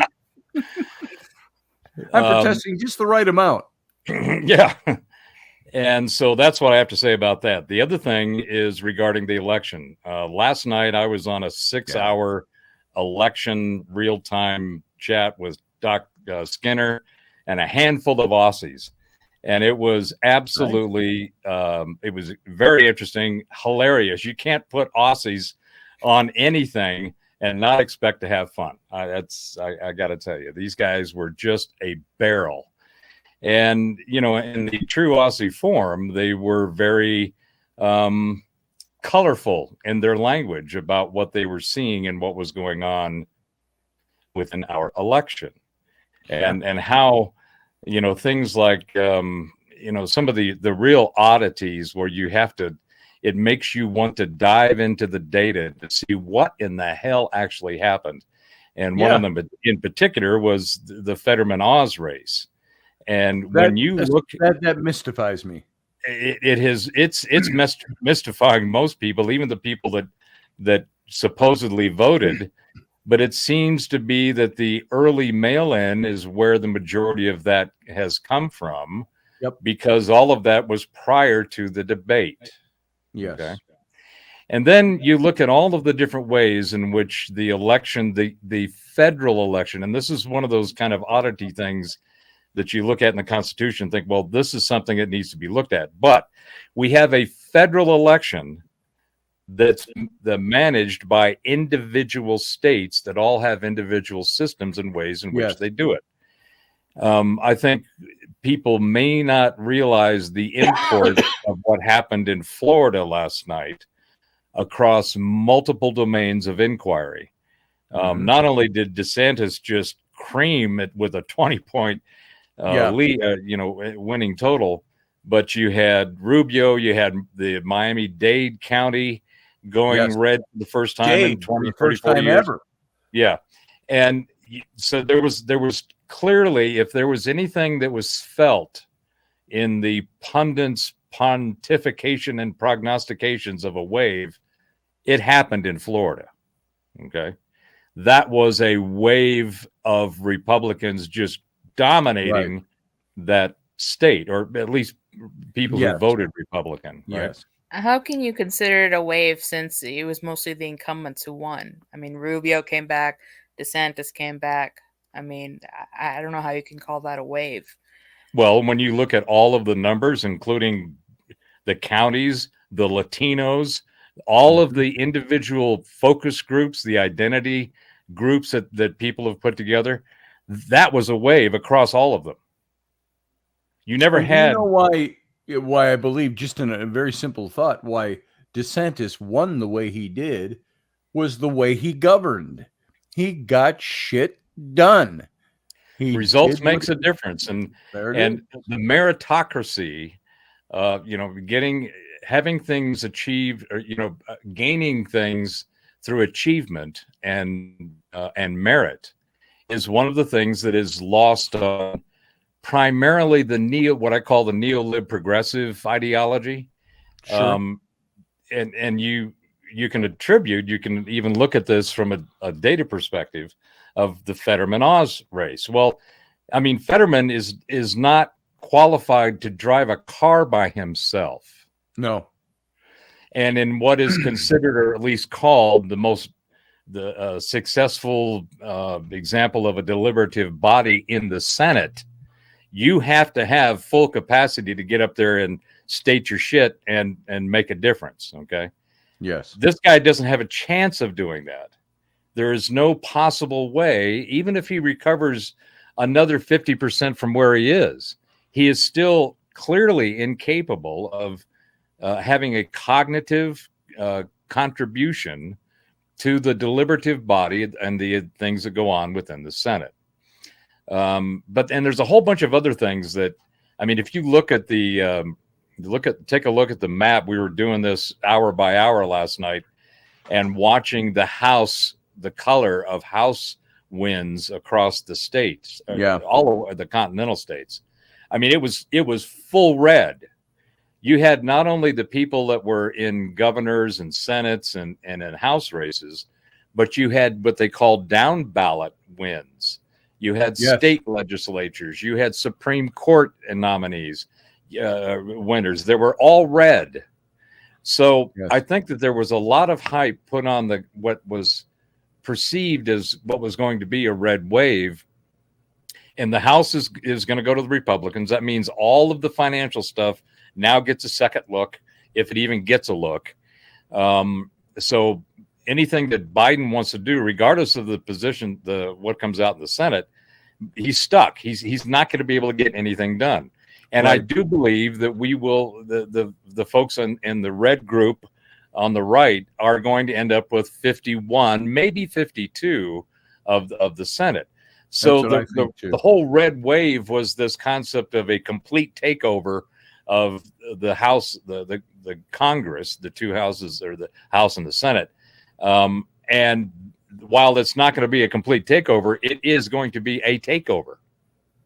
So if that actually happens, then all the people that got all upset about where'd my wave go? It's like, well, you got a win. Okay. You won both positions. You just didn't get all the numbers you got. And now you can go through and dissect all of the reasoning and do the analysis on, what may have been the cause for the wave to not actually occur. I think the cause started a long time ago. Like I said earlier, I think the Republicans hung their cheese out too soon. If you start, it's like revealing, it's not a direct comparison, but it's like revealing your strategy to the enemy, so to speak. They hung out their cheese and they were saying, we're going to be the red wave, the red tsunami. It's going to take over. And what did that cause the left to do? Build a blue wall. And they had time to do it. I think you start. I think prediction was a little too early for my liking. Well, I think there was also a miscalculation on one group and one issue in particular. Yes. That group being millennial women and the abortion thing. Okay. Yep. Now, most older women that are outside of that 18 to 30 year group, 35, however they manage that. Yep. Older women were like, hey, we understand what just happened here. It didn't go away. It's been relegated back to where it should have been in the beginning. And all it takes is just doing a rational, reasoned look at the way that Roe v. Wade was presented and argued. Yeah. And you can look at it and go, well, that was not a good decision. And it goes back to what Sarah was talking about earlier about at that time, there was a different set of ideologies and mentalities and so forth that played into it, which are not in play now. So the act of moving that responsibility back to the states was not only reasonable and logical, but it was according to the Constitution. That's the whole thing with this. I've told more of my left-leaning friends that want to argue that issue. I said, the Supreme Court did not abolish abortion. That's correct. It just said abortion is not a constitutional issue. That is not what the Constitution exists for. That's correct. And so we're going to take this bad law, which has been called bad law for 50 years, and we're going to move it back to the purview of the independent states. The independent states can make their own laws on this. And if you think it needs to be federalized, go through the amendment process. Right. Because that's what the Constitution and the way that it was framed is designed to provide for. So there is a legal process and method with which to go through and put that into a federal right if it's so deemed necessary. But this kind of goes back to the whole idea of, people misunderstanding sex. I put the abortion argument in the akin, at least, to the same argument on this whole canceling of student debt. Okay, and my reasoning is this: in the student debt argument, it's the fact that all these people are burdened with this bill, this loan that they can't pay back, and we've got to give them relief. Okay, well, the problem I have is they haven't gone far enough into analyzing why is this a problem.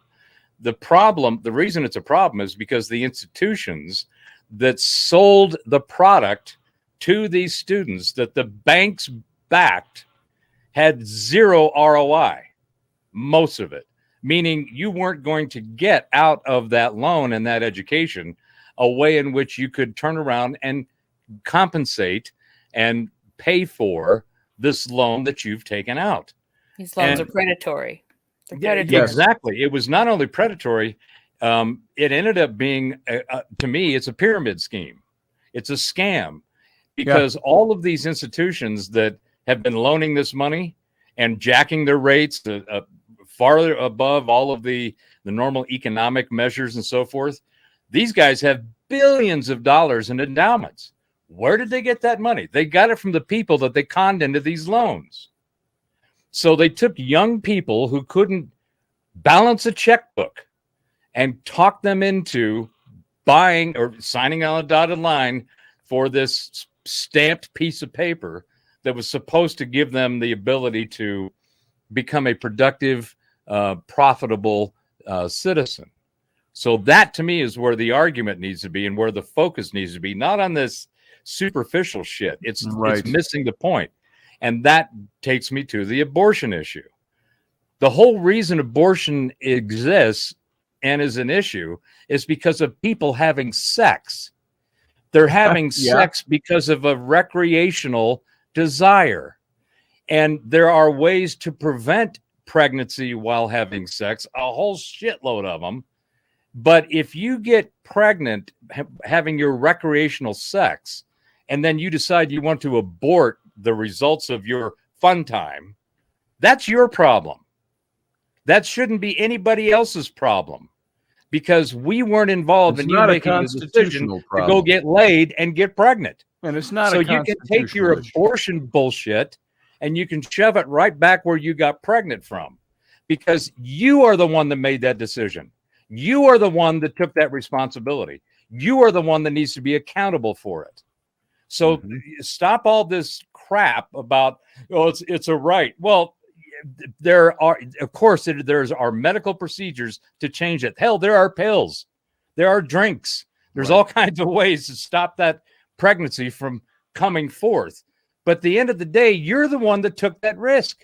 Why should I or anybody else be burdened with your terrible reasoning and your and that is the reason it is accountable. That's the reason it is spilled over into the other issues of, well, what about in rape and so on? It's like, come on, don't give me all your hypotheticals. We're all common sense here. if you created legislation that was common sensed, it would recognize the fact that most abortions take place because somebody has an undesired pregnancy. What do you suppose? And where did that come from? It came from the what do you suppose is the percentage of the time to have recreational sex that people want to abort a baby because they were fucking around, or because it's a married couple that just says we're not ready for a baby yet? What is that balance in there? It's generally, like you say, go ahead, moral Sarah. education. It's moral education. Yeah, on how you were raised. I mean, well, even before that, it's sex education. Yes. I mean, at the end of the day, if people don't realize that if you have recreational sex, there's a possibility that if there is an orgasm in the middle of that while in the birth canal, that may result in pregnancy. It's like, well, okay, do you not understand that? If you don't understand that is a potential for your recreational sex, then you don't come to me or anybody else and complain and beg and, get all frothed up about abortions are right. Well, yeah, but it's not my problem. It's just like the student loan crap. I didn't tell you to go sign that contract for a worthless piece of paper. I didn't ask you to pay for something that had no return on investment metrics whatsoever. I mean, so there's a mentality of entitlement. And this is one of the things that I think is that we're going to start seeing more people start to explore and trying to figure out, where did this entitlement shit come from? How can you be entitled to your opinion on religion or sex or politics or anything else when you can't even take care and be accountable for your own decisions on those topics? There it is. You can take it and shove it where the sun doesn't shine. I'm not interested, and I'm tired of this mealy-mouthed bullshit discourse which doesn't get to the facts. It's all about emotions. And it's for the little people. It's for the young people. It's for the disadvantaged. Hey, there are plenty of reasons and things to be concerned about as it relates to those groups. But these aren't them. These are symptoms of a much deeper problem, which is not having responsibility and accountability for your own actions as a part of this government, as a part of this country, as a part of being in humanity. Screw all your shit about your emotions and, I feel this way and that. Okay, fine. We understand that. Now let's get the emotions out of the way and let's start talking about logic, reason, and critical thinking, because those have left the building. And I've had enough of people, going on about this shit. Most of it's coming out of the neolib progressive side, because that's all they really have is emotional content. It's you've got to feel for these people. It's like, no, I don't. I don't have to feel for anybody but myself. And if somebody is imposing their feelings on my rights and my the way of life and being a productive person, you better have a goddamn good answer or a good argument, because I will rip you to shit. I'm tired. I'm fed up. These people have got to get some reality.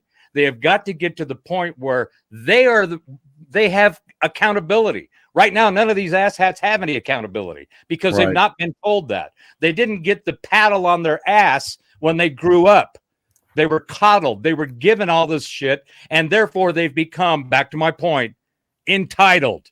I'm entitled to everything simply because I breathe oxygen and I exhale CO2. Oh, CO2. There's another one. You got to do all this other shit. The science doesn't support any of that shit. In fact, it supports the exact opposite.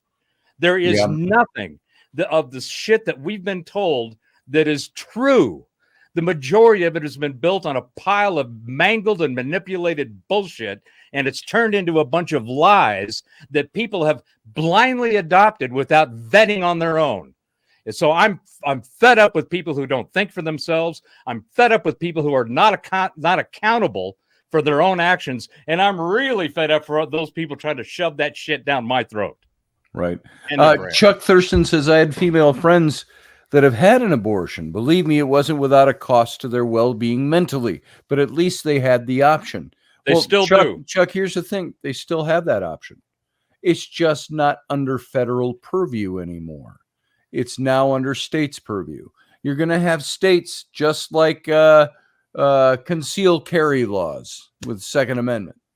You have concealed carry laws in Texas that are different than the ones in Minnesota or California. And the same thing with abortion. You're going to have states that support it. You're going to have states that'll be against it. And I know that there are some people who want the total ban on abortion. That's their opinion. If you want to vote for that idiot, go ahead and vote for him. I don't think that's where anybody should be on the issue. But not only is that not going to happen, it can't pass the smell test. Right. And that's where the majority of this bullshit, it gets stopped at the border of logic and reason.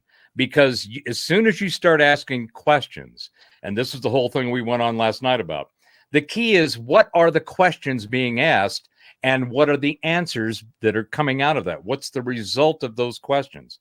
The problem is that, first of all, people don't understand the need to ask questions. Second, they don't know how to ask questions because they haven't been taught anything but entitlement.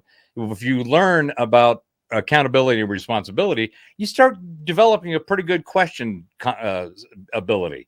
You start going, well, wait a minute. If I need to be accountable, what am I being accountable for?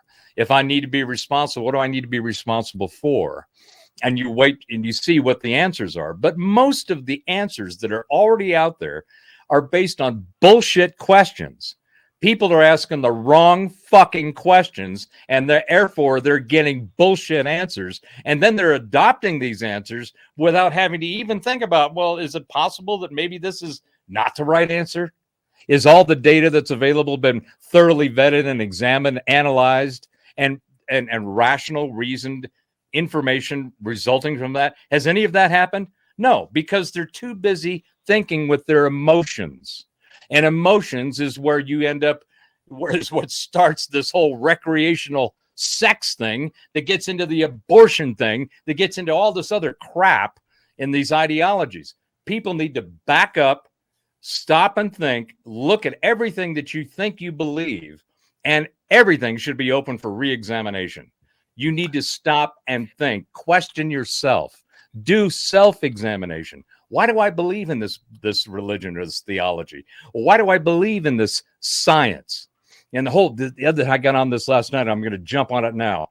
I am sick and tired of people going on with all these denial definitions. You're an election denier. You're a science denier. You're a climate denier. Yes, if you, depending on your definition of denial, yes, because my definition of denial is, I'm not so sure that what you've said is actually correct.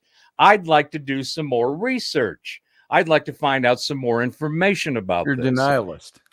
And if you're looking at, and these people that say, you got to trust the science. No, you have to trust the scientific method, because the scientific method is designed to constantly re-examine things and test hypotheses and theories. You have to be able to go in and say, we have this data set. We've put it through these experiments and these types of tests, whatever telemetry we've decided to come up with. And there seems to be these kinds of answers coming out. Well, if you go through and you look, and I don't care, pick a pharmaceuticals, food and drug, the whole climate science thing, you go through any one of those, and it only takes about 10%, 15% down into the data sets, and you start seeing shit that just doesn't make any sense. Right. And you wonder, why is this information missing? Why is it not a part of the discussion? I'll give you one answer: follow the money. Because in every one of these major institutions that we have, medical industry, pharmaceuticals, science, doesn't matter, even the political side, okay, people are not paying attention to, well, wait a minute, did that scientific study, who funded that? Who was behind that? Who was involved in it? And we're going to see a shitload come out on this whole vaccine and virus bullshit. Oh, yeah. Because it's starting to come out now, and it's falling apart. It is. And the fact that these pharmaceutical companies have protection, you cannot prosecute them. And that was given to them by our government. Yep. So you kind of go, well, wait a minute, what are you two up to? Got a problem with this little arrangement. It seems as though something might be afoot, because to a common sense, logical thinking person, just looking at the information, well, no, excuse me, why do you have immunity on prosecution for producing things that could potentially kill? It could either make them live, or it could kill them, or somewhere in between.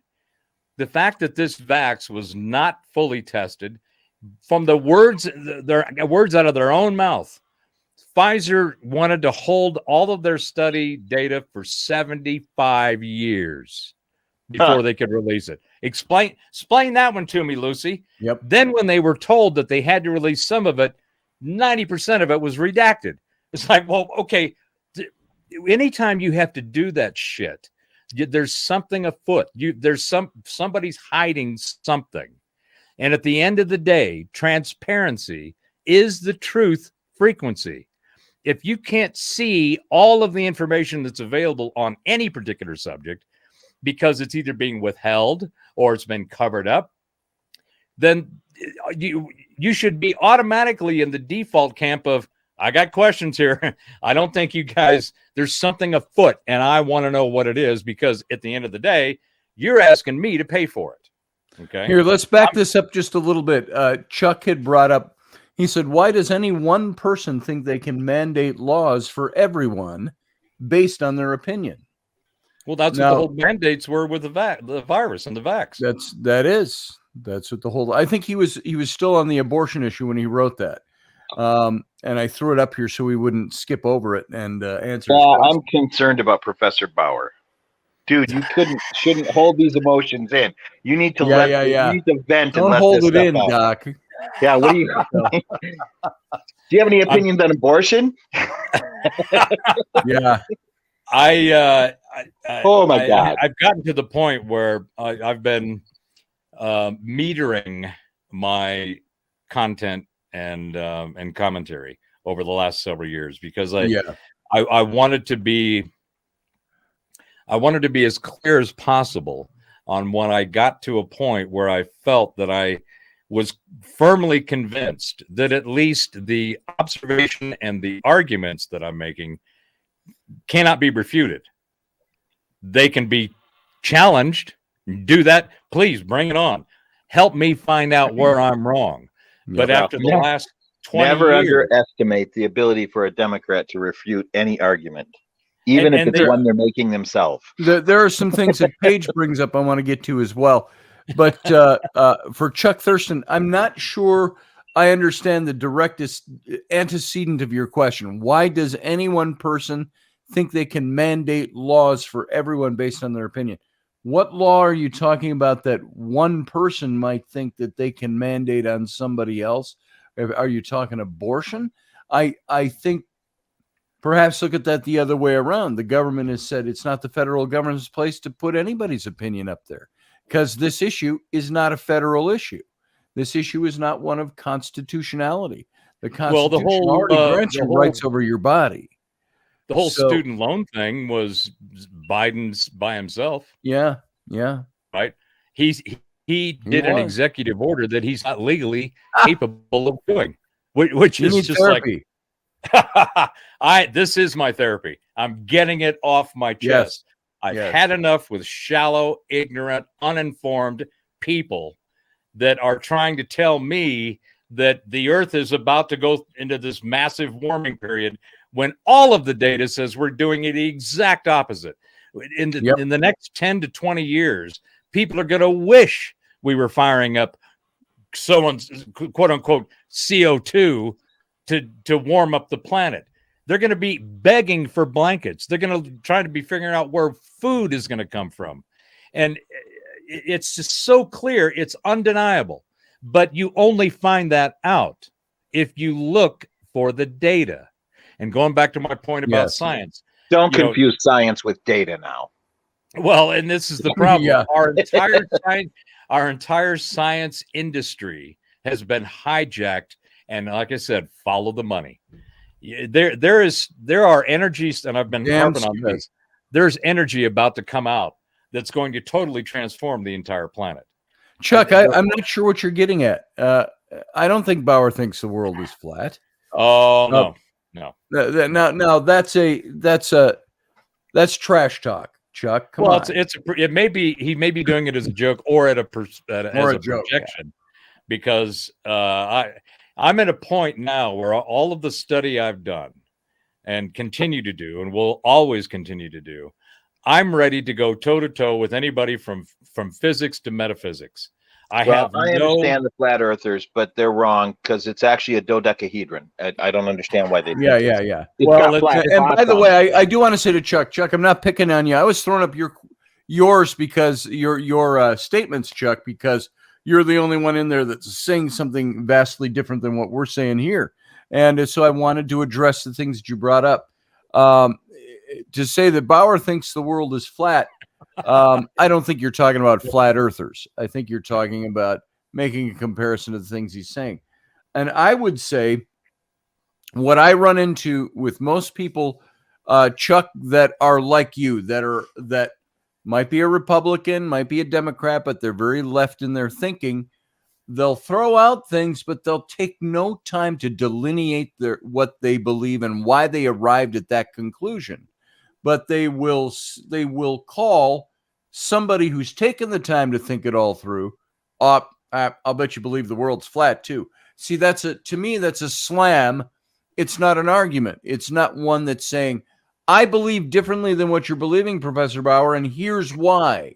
Here's what I see wrong. This is why I said at the beginning of the show, Chuck, I love you too, Chuck. I'm not. I don't want you to take any of this as me slamming you. But I'm arguing your argument. I would say, like I said at the very beginning of the show, I would like somebody on the left to tell me without citing Trump's name or Republican slams or anything like that. I want somebody who's on the left who voted blue last night to tell me why. Why did you vote blue last night? What is it about what they are doing and the situation we're in now that they helped create? What is it that they're doing that makes you want to vote for them? I think just to prevent the Republicans from getting in? That's not a good reason. I think a lot of it has to do with the ideology of, tribal team play. Okay. Yeah. Number one. So it's, in fact, I there's a number of left shows on YouTube, and I regularly now go in and get into the chat or into the comments, and I drop questions as nuggets.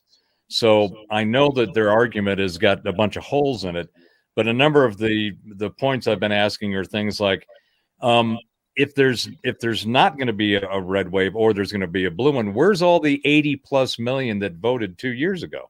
Yeah. And then I'll ask questions like, why can't the left get the types of crowds and enthusiasm that is clearly missing on the left, but is clearly there on the right? And so I'm asking these questions to these tropes, and it's funny as hell, every one of them. And I kind of put Chuck's thing in here in the same kind of category. Nothing personal, Chuck, but I think one of the common responses that you see to logical questions is ad hominem. They attack the person, not the argument. Right. Okay. And that's what happened to me in a lot. I see a lot of that out there. Oh, I'd ask questions like, an echo. "Well, you're just kind of out of control," and it's like, no, I'm asking, why are you guys thinking the way you're thinking? I'm not Republican. I don't do politics other than observe and commentate. And I can tell you that at a minimum, going back to the whole, what Sarah was saying, how could Florida be a red wave? Well, on a number of levels, the most important thing that you saw as a result, the result in Florida, was meritocracy. Mm-hmm. DeSantis and everybody else that voted, that won in whatever seat they were going for, they have merit. They have demonstrable right. results on what they've done. literally none of the people, which is be an interesting analysis of the answers you'd get to your question, Scotty. But I mean, you look across the board in all these blue states, there isn't anything that any of these blue folks have done that's even worth mentioning. In fact, they had to end up changing their message to they were denying the economy, they were denying, the immigration, inflation, and all that shit. And all they were doing in all of their positions was attacking their opponent. Well, that's a no good election denier. That he wants to ban abortion, and it was like, yeah. Tell me what you're bringing to the table, not exactly. what you don't like in the other guy. Exactly. The two that I don't understand, the governor of New York and the governor of Michigan. These governors so mismanaged their states during, well, the one you can't blame it all on her because she took over after they threw Cuomo out. But Michigan completely mismanaged her state through the entire pandemic. And then lied about it in the debate. Oh, the kids were only out of school for 3 months. When there's all the factual evidence is they were out for like a year and a half. And so it's like, what the hell? How did these people get reelected? I don't understand that. I don't either. And so what it comes down for me, the bottom line for me for last night's election was I'm left a bit flummoxed. I'm flummoxed that people still support the current agenda that is creating the vast problems. The primary problems that are being talked about, which they wouldn't talk about in the campaigns. And so I look at that and I go, it's not useful conversation. Go ahead, Sarah. Go ahead. Yeah. No, I'm just saying it. Yeah, it's, they're just mudslinging back and forth. It's not useful conversation on how to move forward. Right. Tell me how to move forward. I still do not have a cogent plan that I have understood, and I observe these things.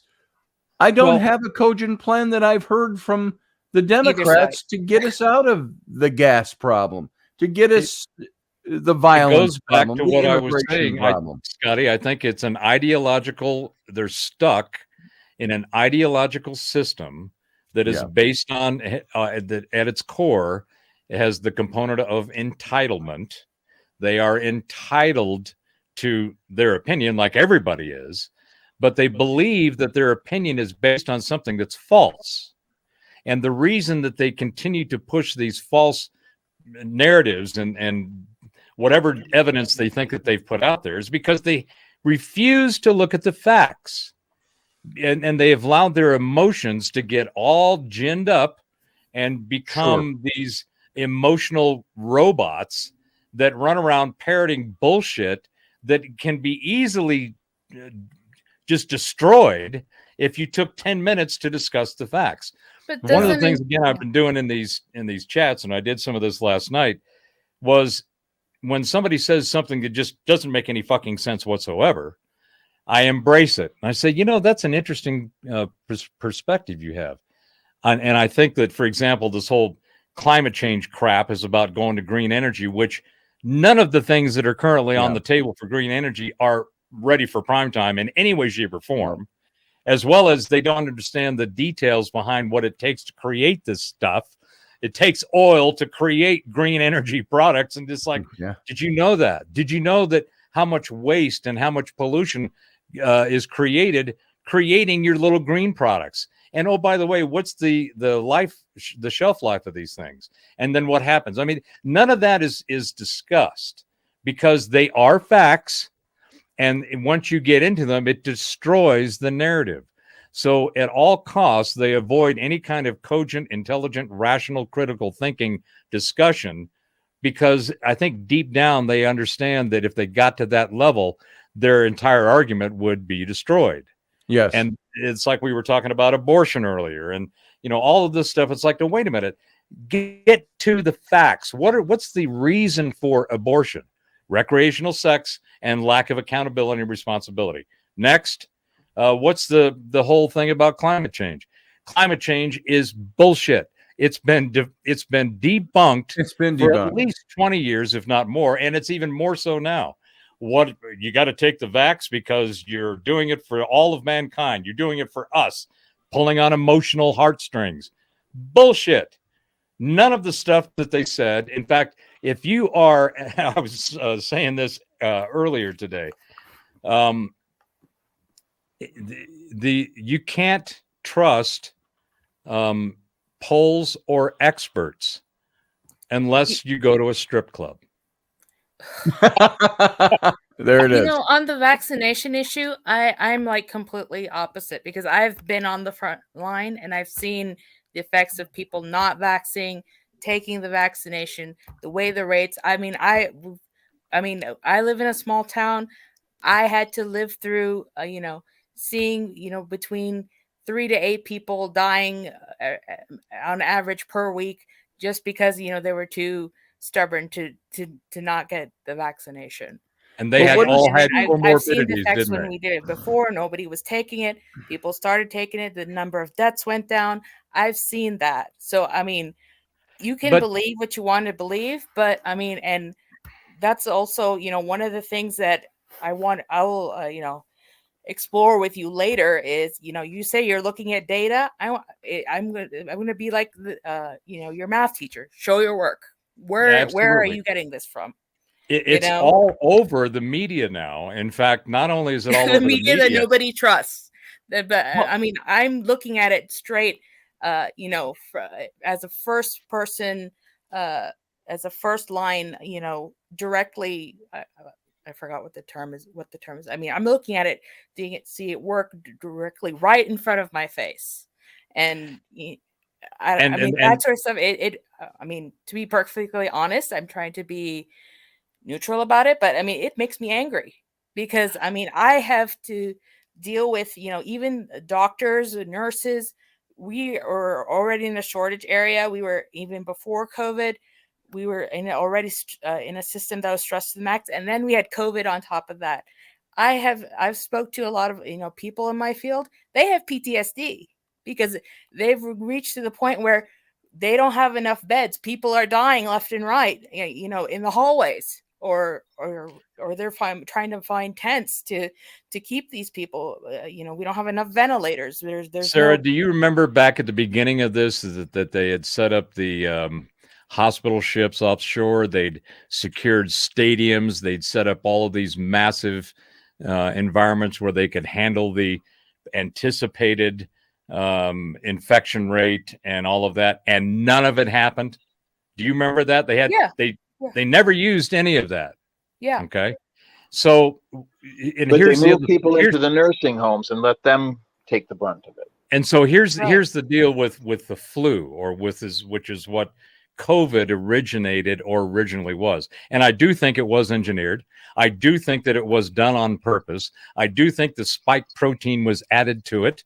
And I do think that it was purposely released, not accidentally, out of the Wuhan labs. And there's data now coming out that says, remember a year ago, if you said anything about this came out of a lab, that you were a virus denier and all this shit. And you got we were saying that it was engineered even from the beginning. I mean, just from the rate of mutation. It was there's no way. But here's the deal: if you look at the CDC and go look at their flu rates, right? And COVID over the is different from flu. It's two different viruses. It's the same thing. It's exactly the same thing, and we can get into that data as well. But here's the deal about the flu.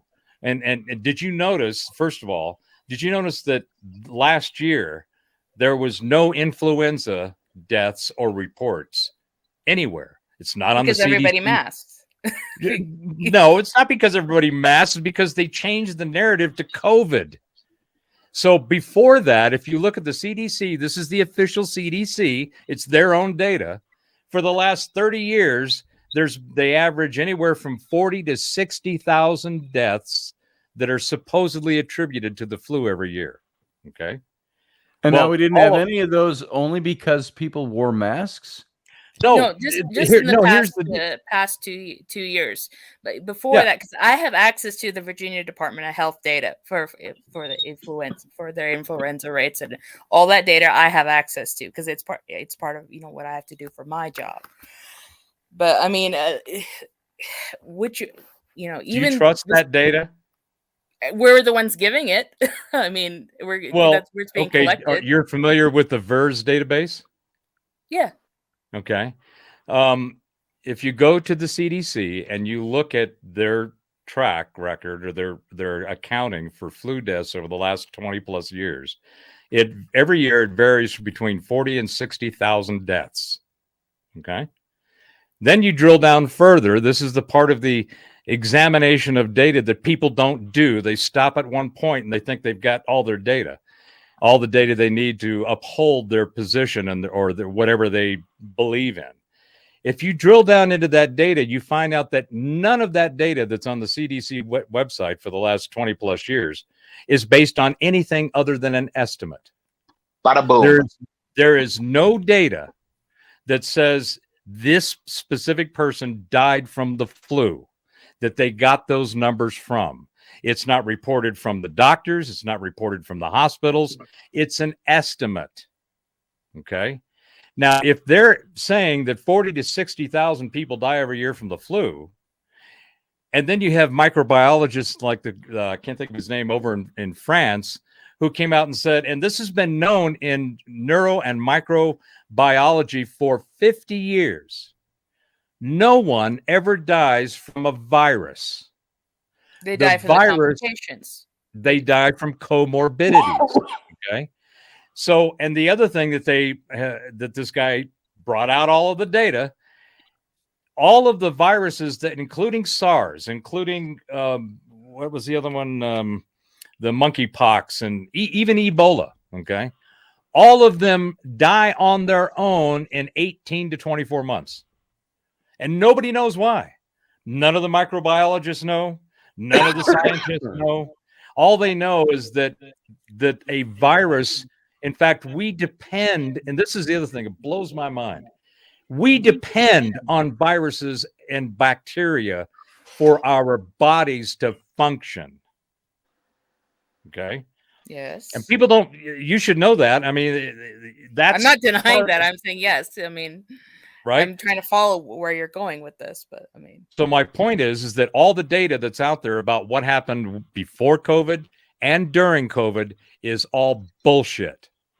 It's all been mangled and manipulated into a narrative to create a sense of fear and compliance. That's the same model that's being used in climate change. It's the same model that's being used in politics. It's the same model that's being used in the financial system. Okay. This whole idea of fear and compliance because of the fear. Fear is the greatest persuader of anything. It's how our emotions get triggered. So if you create enough information that looks like it's bad, and then you push that out through all of the systems that you can push that data out to, you can create a whole lot of angst and fear. And that fear then requires you to make a choice. I've got to decide whether I'm going to comply with this or I'm going to ignore it. I, in my own personal experience, especially the last 10 years, but the last 30 in total, every time I hear some mandatory scare tactic, I always look in the opposite direction because I find out that there's more going on than the narrative is giving us. And the more you dig into the science and the data, the more you find out that the majority of the shit that we're told about science is bullshit. It's been bought and sold by the pharmaceutical industries, by the gas and oil companies, by the banking system, the medical system. I got off of allopathic medicine back in the 80s when I started training to become a shiatsu practitioner. And I had to learn traditional Chinese medicine, Ayurvedic medicine, and all these other things that are quote unquote alternative therapies. But they've got a history of thousands of years more than this bullshit allopathic thing. The medical system that we have today is the result of Descartes separating the physical realm in science from the ethereal realm. So Descartes started this thing which eventually became known as Cartesian dualism. Okay. So the idea was, this was during the Renaissance, and the idea was that we were learning so much from science that we had finally understood and cracked the code of God's mind, which is math. So they thought, well, if we can come up with all these mathematical calculations and formulas to define our physical reality, well, that's really the realm of man. Angels, gods, the consciousness. We'll leave that with the church. Nobody can explain that. And by the way, just for context sake, the last couple of nights when I was talking about the mythology of the New Testament, was it why it can't be mythology, I brought up Cartesian dualism because it fits into that category as well. And that's once that happened, then the idea was that all of the physical realm was mechanistic. Everything was a machine. So the earth was a machine, the solar system is a machine, plants, animals are machines, and we are even machines. And Richard Dawkins, the famous atheist, quipped that we are nothing more than lumbering robots with a computer for a brain, right? So that translated into the science we have today. That's why the medical community, the medicine, all of this. In fact, there's a big case going on in California right now where the licensing, the institutions that license doctors, okay, they decided that because they had all of these individual doctors starting to question, and you have Robert McCullough, you have the guy who invented Malone, who invented the spike protein, the mRNA vaccine. The guy that invented it has come out and said, whoa, that was a big mistake. Yeah. That was wrong. It was completely wrong for a whole bunch of reasons. And this is the guy that invented it. Okay. But the licensing boards in California said, we got too many of these doctors going off the res.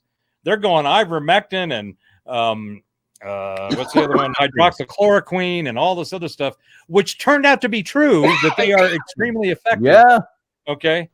But all these doctors were going off the res saying, well, you can just take this stuff. You don't need to take any vax. Well, the license boards decided that because they have the power of license, that all these doctors were going to lose their license. Follow the money. Thank you. There's another point that I'm talking about. So you've got, in the medical community alone, you've got enough people that are intelligent enough, and they've been trying to hold on and not say anything to keep their jobs at the hospital or the private practice or whatever else. But the majority of these people have started to come around and seeing the data, and they're seeing patients like you have, Sarah, and they're going, no. I've given some ivermectin and some hydroxychloroquine, and they're fine. You don't need a vax. In fact, both of those medicines and treatments have been around for decades. They've got a shitload of study and data behind them on their effectiveness. Where's that study on this bullshit vaccine? It does not only does it not exist, but their own political issue. By their own admission, there was a Denmark. It was at the EU. It was just a week or so ago, and a Denmark politician asked the Pfizer representative what happened.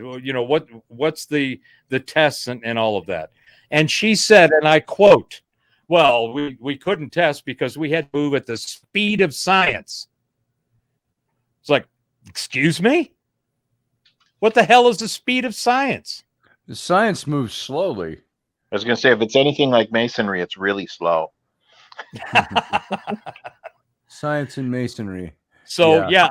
Am I worked up about this? Yes. Am I fed up? Yes. Do I need therapy? This is my therapy.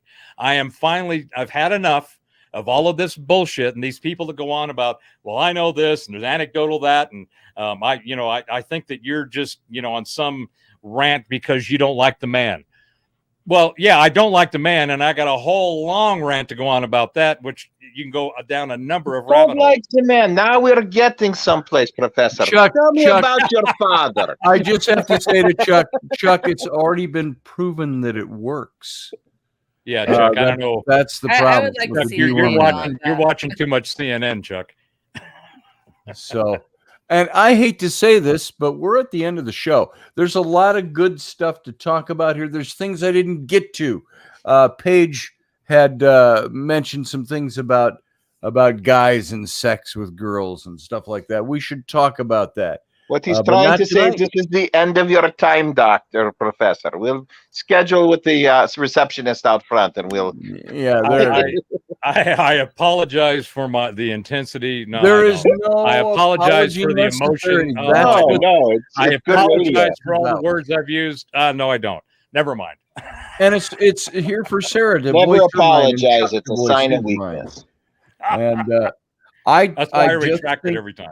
what we all need to do is make sure we're not. We say we eschew politics, and yet we will fall back on our political stereotypes and the political language that we hear. I think that, or the politically motivated language, or the pharmaceutically motivated language, we fall back on all that stuff while we're saying, I don't fall prey to any of that stuff, but we do. And so thinking for ourselves, thinking and looking and asking the right questions and the right people, that's what's necessary. And there's more of this to come, because we certainly have not delved the bottom of the barrel here tonight. But I think we started seeing the tip of the Time to iceberg go. tonight, to mix We've my reached metaphor. 208 for the House. What's that? We reached 208 for the House. Good. Yeah, the Republicans are going to get the House. Yeah, we'll get I the have House. tweets up. So.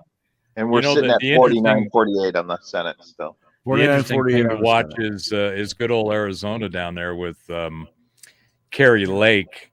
And in fact, one of the people were postulating about, well, what do you think will happen in 2024? And they were doing a Trump DeSantis Tulsi Gabbard, or Trump Tulsi Gabbard. And I thought, you know, what would really shake things up is to do a Tulsi Gabbard Kerry Lake ticket.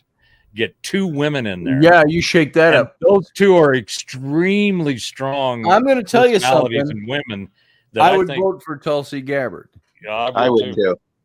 So, And Kerry Lake. I mean, she's, I like everything I've seen of her so far. yeah. you know, what's interesting is that they're not only very strong personalities and they have a very clear and concise message, but they're also both damn good looking. They are. And that's Nothing what wrong with that. matters at the end of the day when it comes to women. That's all No, that matters. But that's important because in the Kennedy-Nixon debates, you look at those, what won that is Kennedy looked great on TV and Nixon looked bad on TV. He did. That's right. I hate to say it, but That's what the decision. I'm an old filmmaker. Down to. Looks make a difference on that's camera. what's supposed to be leading our country. I You know, but looks make a difference on camera. and you know, we say, I don't care that person's good looking or bad looking. That was one thing. What they say about Steve Forbes, I really liked Steve Forbes in 2000. I liked his flat tax plan and all of that. All I kept hearing from the left was how ugly he was. And I'm like, dude, I don't care what he looks like. No, Well, you have they're all inclusive is up to a point, and then they have all Yeah. these caveats. Yep. Yeah, and you have, you know, not only the facial expression, but then you got the height issue. You know, when what was his the guy that Ross Perot. Perot, yeah. Yeah. Little I knew tiny exactly shit. who you were talking about. And you look at him and you go, but I may Putin only is be short. 5'2" I like and have big Perot. ears, but I'm from You know, Texas. Putin is short. If you look at all the people that He have looked like a actually made Ferengi. He if you did. look He at the actually people that did. have actually made a difference or are powerful in their stature, most of them are under 5'10", if not 5'8", right? Well, And, getting all the way back to Matthew Sainsbury earlier, what did they say about Saul, Napoleon the king of complex. Israel, the first king? Is that he stood head and shoulders, and was a beautiful man over all other He men. even mattered back then. And David, what did the Bible say about David? He was strong, good looking, and had beautiful eyes. The Bible said of him. His He big probably had about, glowing hair that he could throw back. What into about the the Queen Righteousness of of Sheba God, and, right? and Cleopatra? Yeah. I mean, you their looks has always been an important component. And Caesar was an ugly man, so they stabbed him on the steps of the Senate. Yeah. There you go. Exactly. If he'd been just a little better looking, He might not have been. Mark Anthony didn't get stabbed. No, Caesar did. Yeah, Caesar. All right. Well, thanks for letting me come on and rant. I had to get that out of my system. Thanks for coming on, up all day, and I said, this is a good place to go make a dump. We'll do this again. Don't take a dump here. So, suddenly all right, took a have a good night, brother. Didn't need. I'll talk to you soon. And Uncle Dave, talk to you soon, brother. Hey, check your messages. I want to send you a picture that I'm working on, and I just want your opinion. Okay. Bye. I'll check it out. Bye. Have a good night, brother. Sarah, you have a good night. Thank you for bringing up your issue. You sit so patiently and quietly when all of us go ranting. You need to just slap us up a little bit and tell us, hey, I got something to say. Right. So, do you notice almost nobody who calls into this show calls in and is hard pressed for coming up with words? They're all verbose. So just slide it in there and make it happen. All right. All right, Sarah. Tomorrow, I'll try to regulate that as much as I can. Yeah. So have a good night. All right. All right, everybody else, I want to thank you for being here. And even though we've gone 17 minutes over my designated end of show, that's okay. I hope you enjoyed yourself. And we'll be back tomorrow night. And remember, starting next week, we're going to a 3-night-a-week show. Monday, Wednesday, Friday. It's not that I don't like doing 5 weeks a night, 5 nights a week. So now I've added Robertson to the mix. And so I've got 6 shows Monday through Friday, then Sunday morning. And you know what happens with that? Especially when I've got to work for a living, that becomes something's got to be cut loose. And so that's a good compromise. So we're going to go to Monday, Wednesday, Friday. So all of you out there, mark your calendars for next week. That's what we're going to do. And for now, I just want you all to have a good night. So we're going to get out of here. Live long and prosper.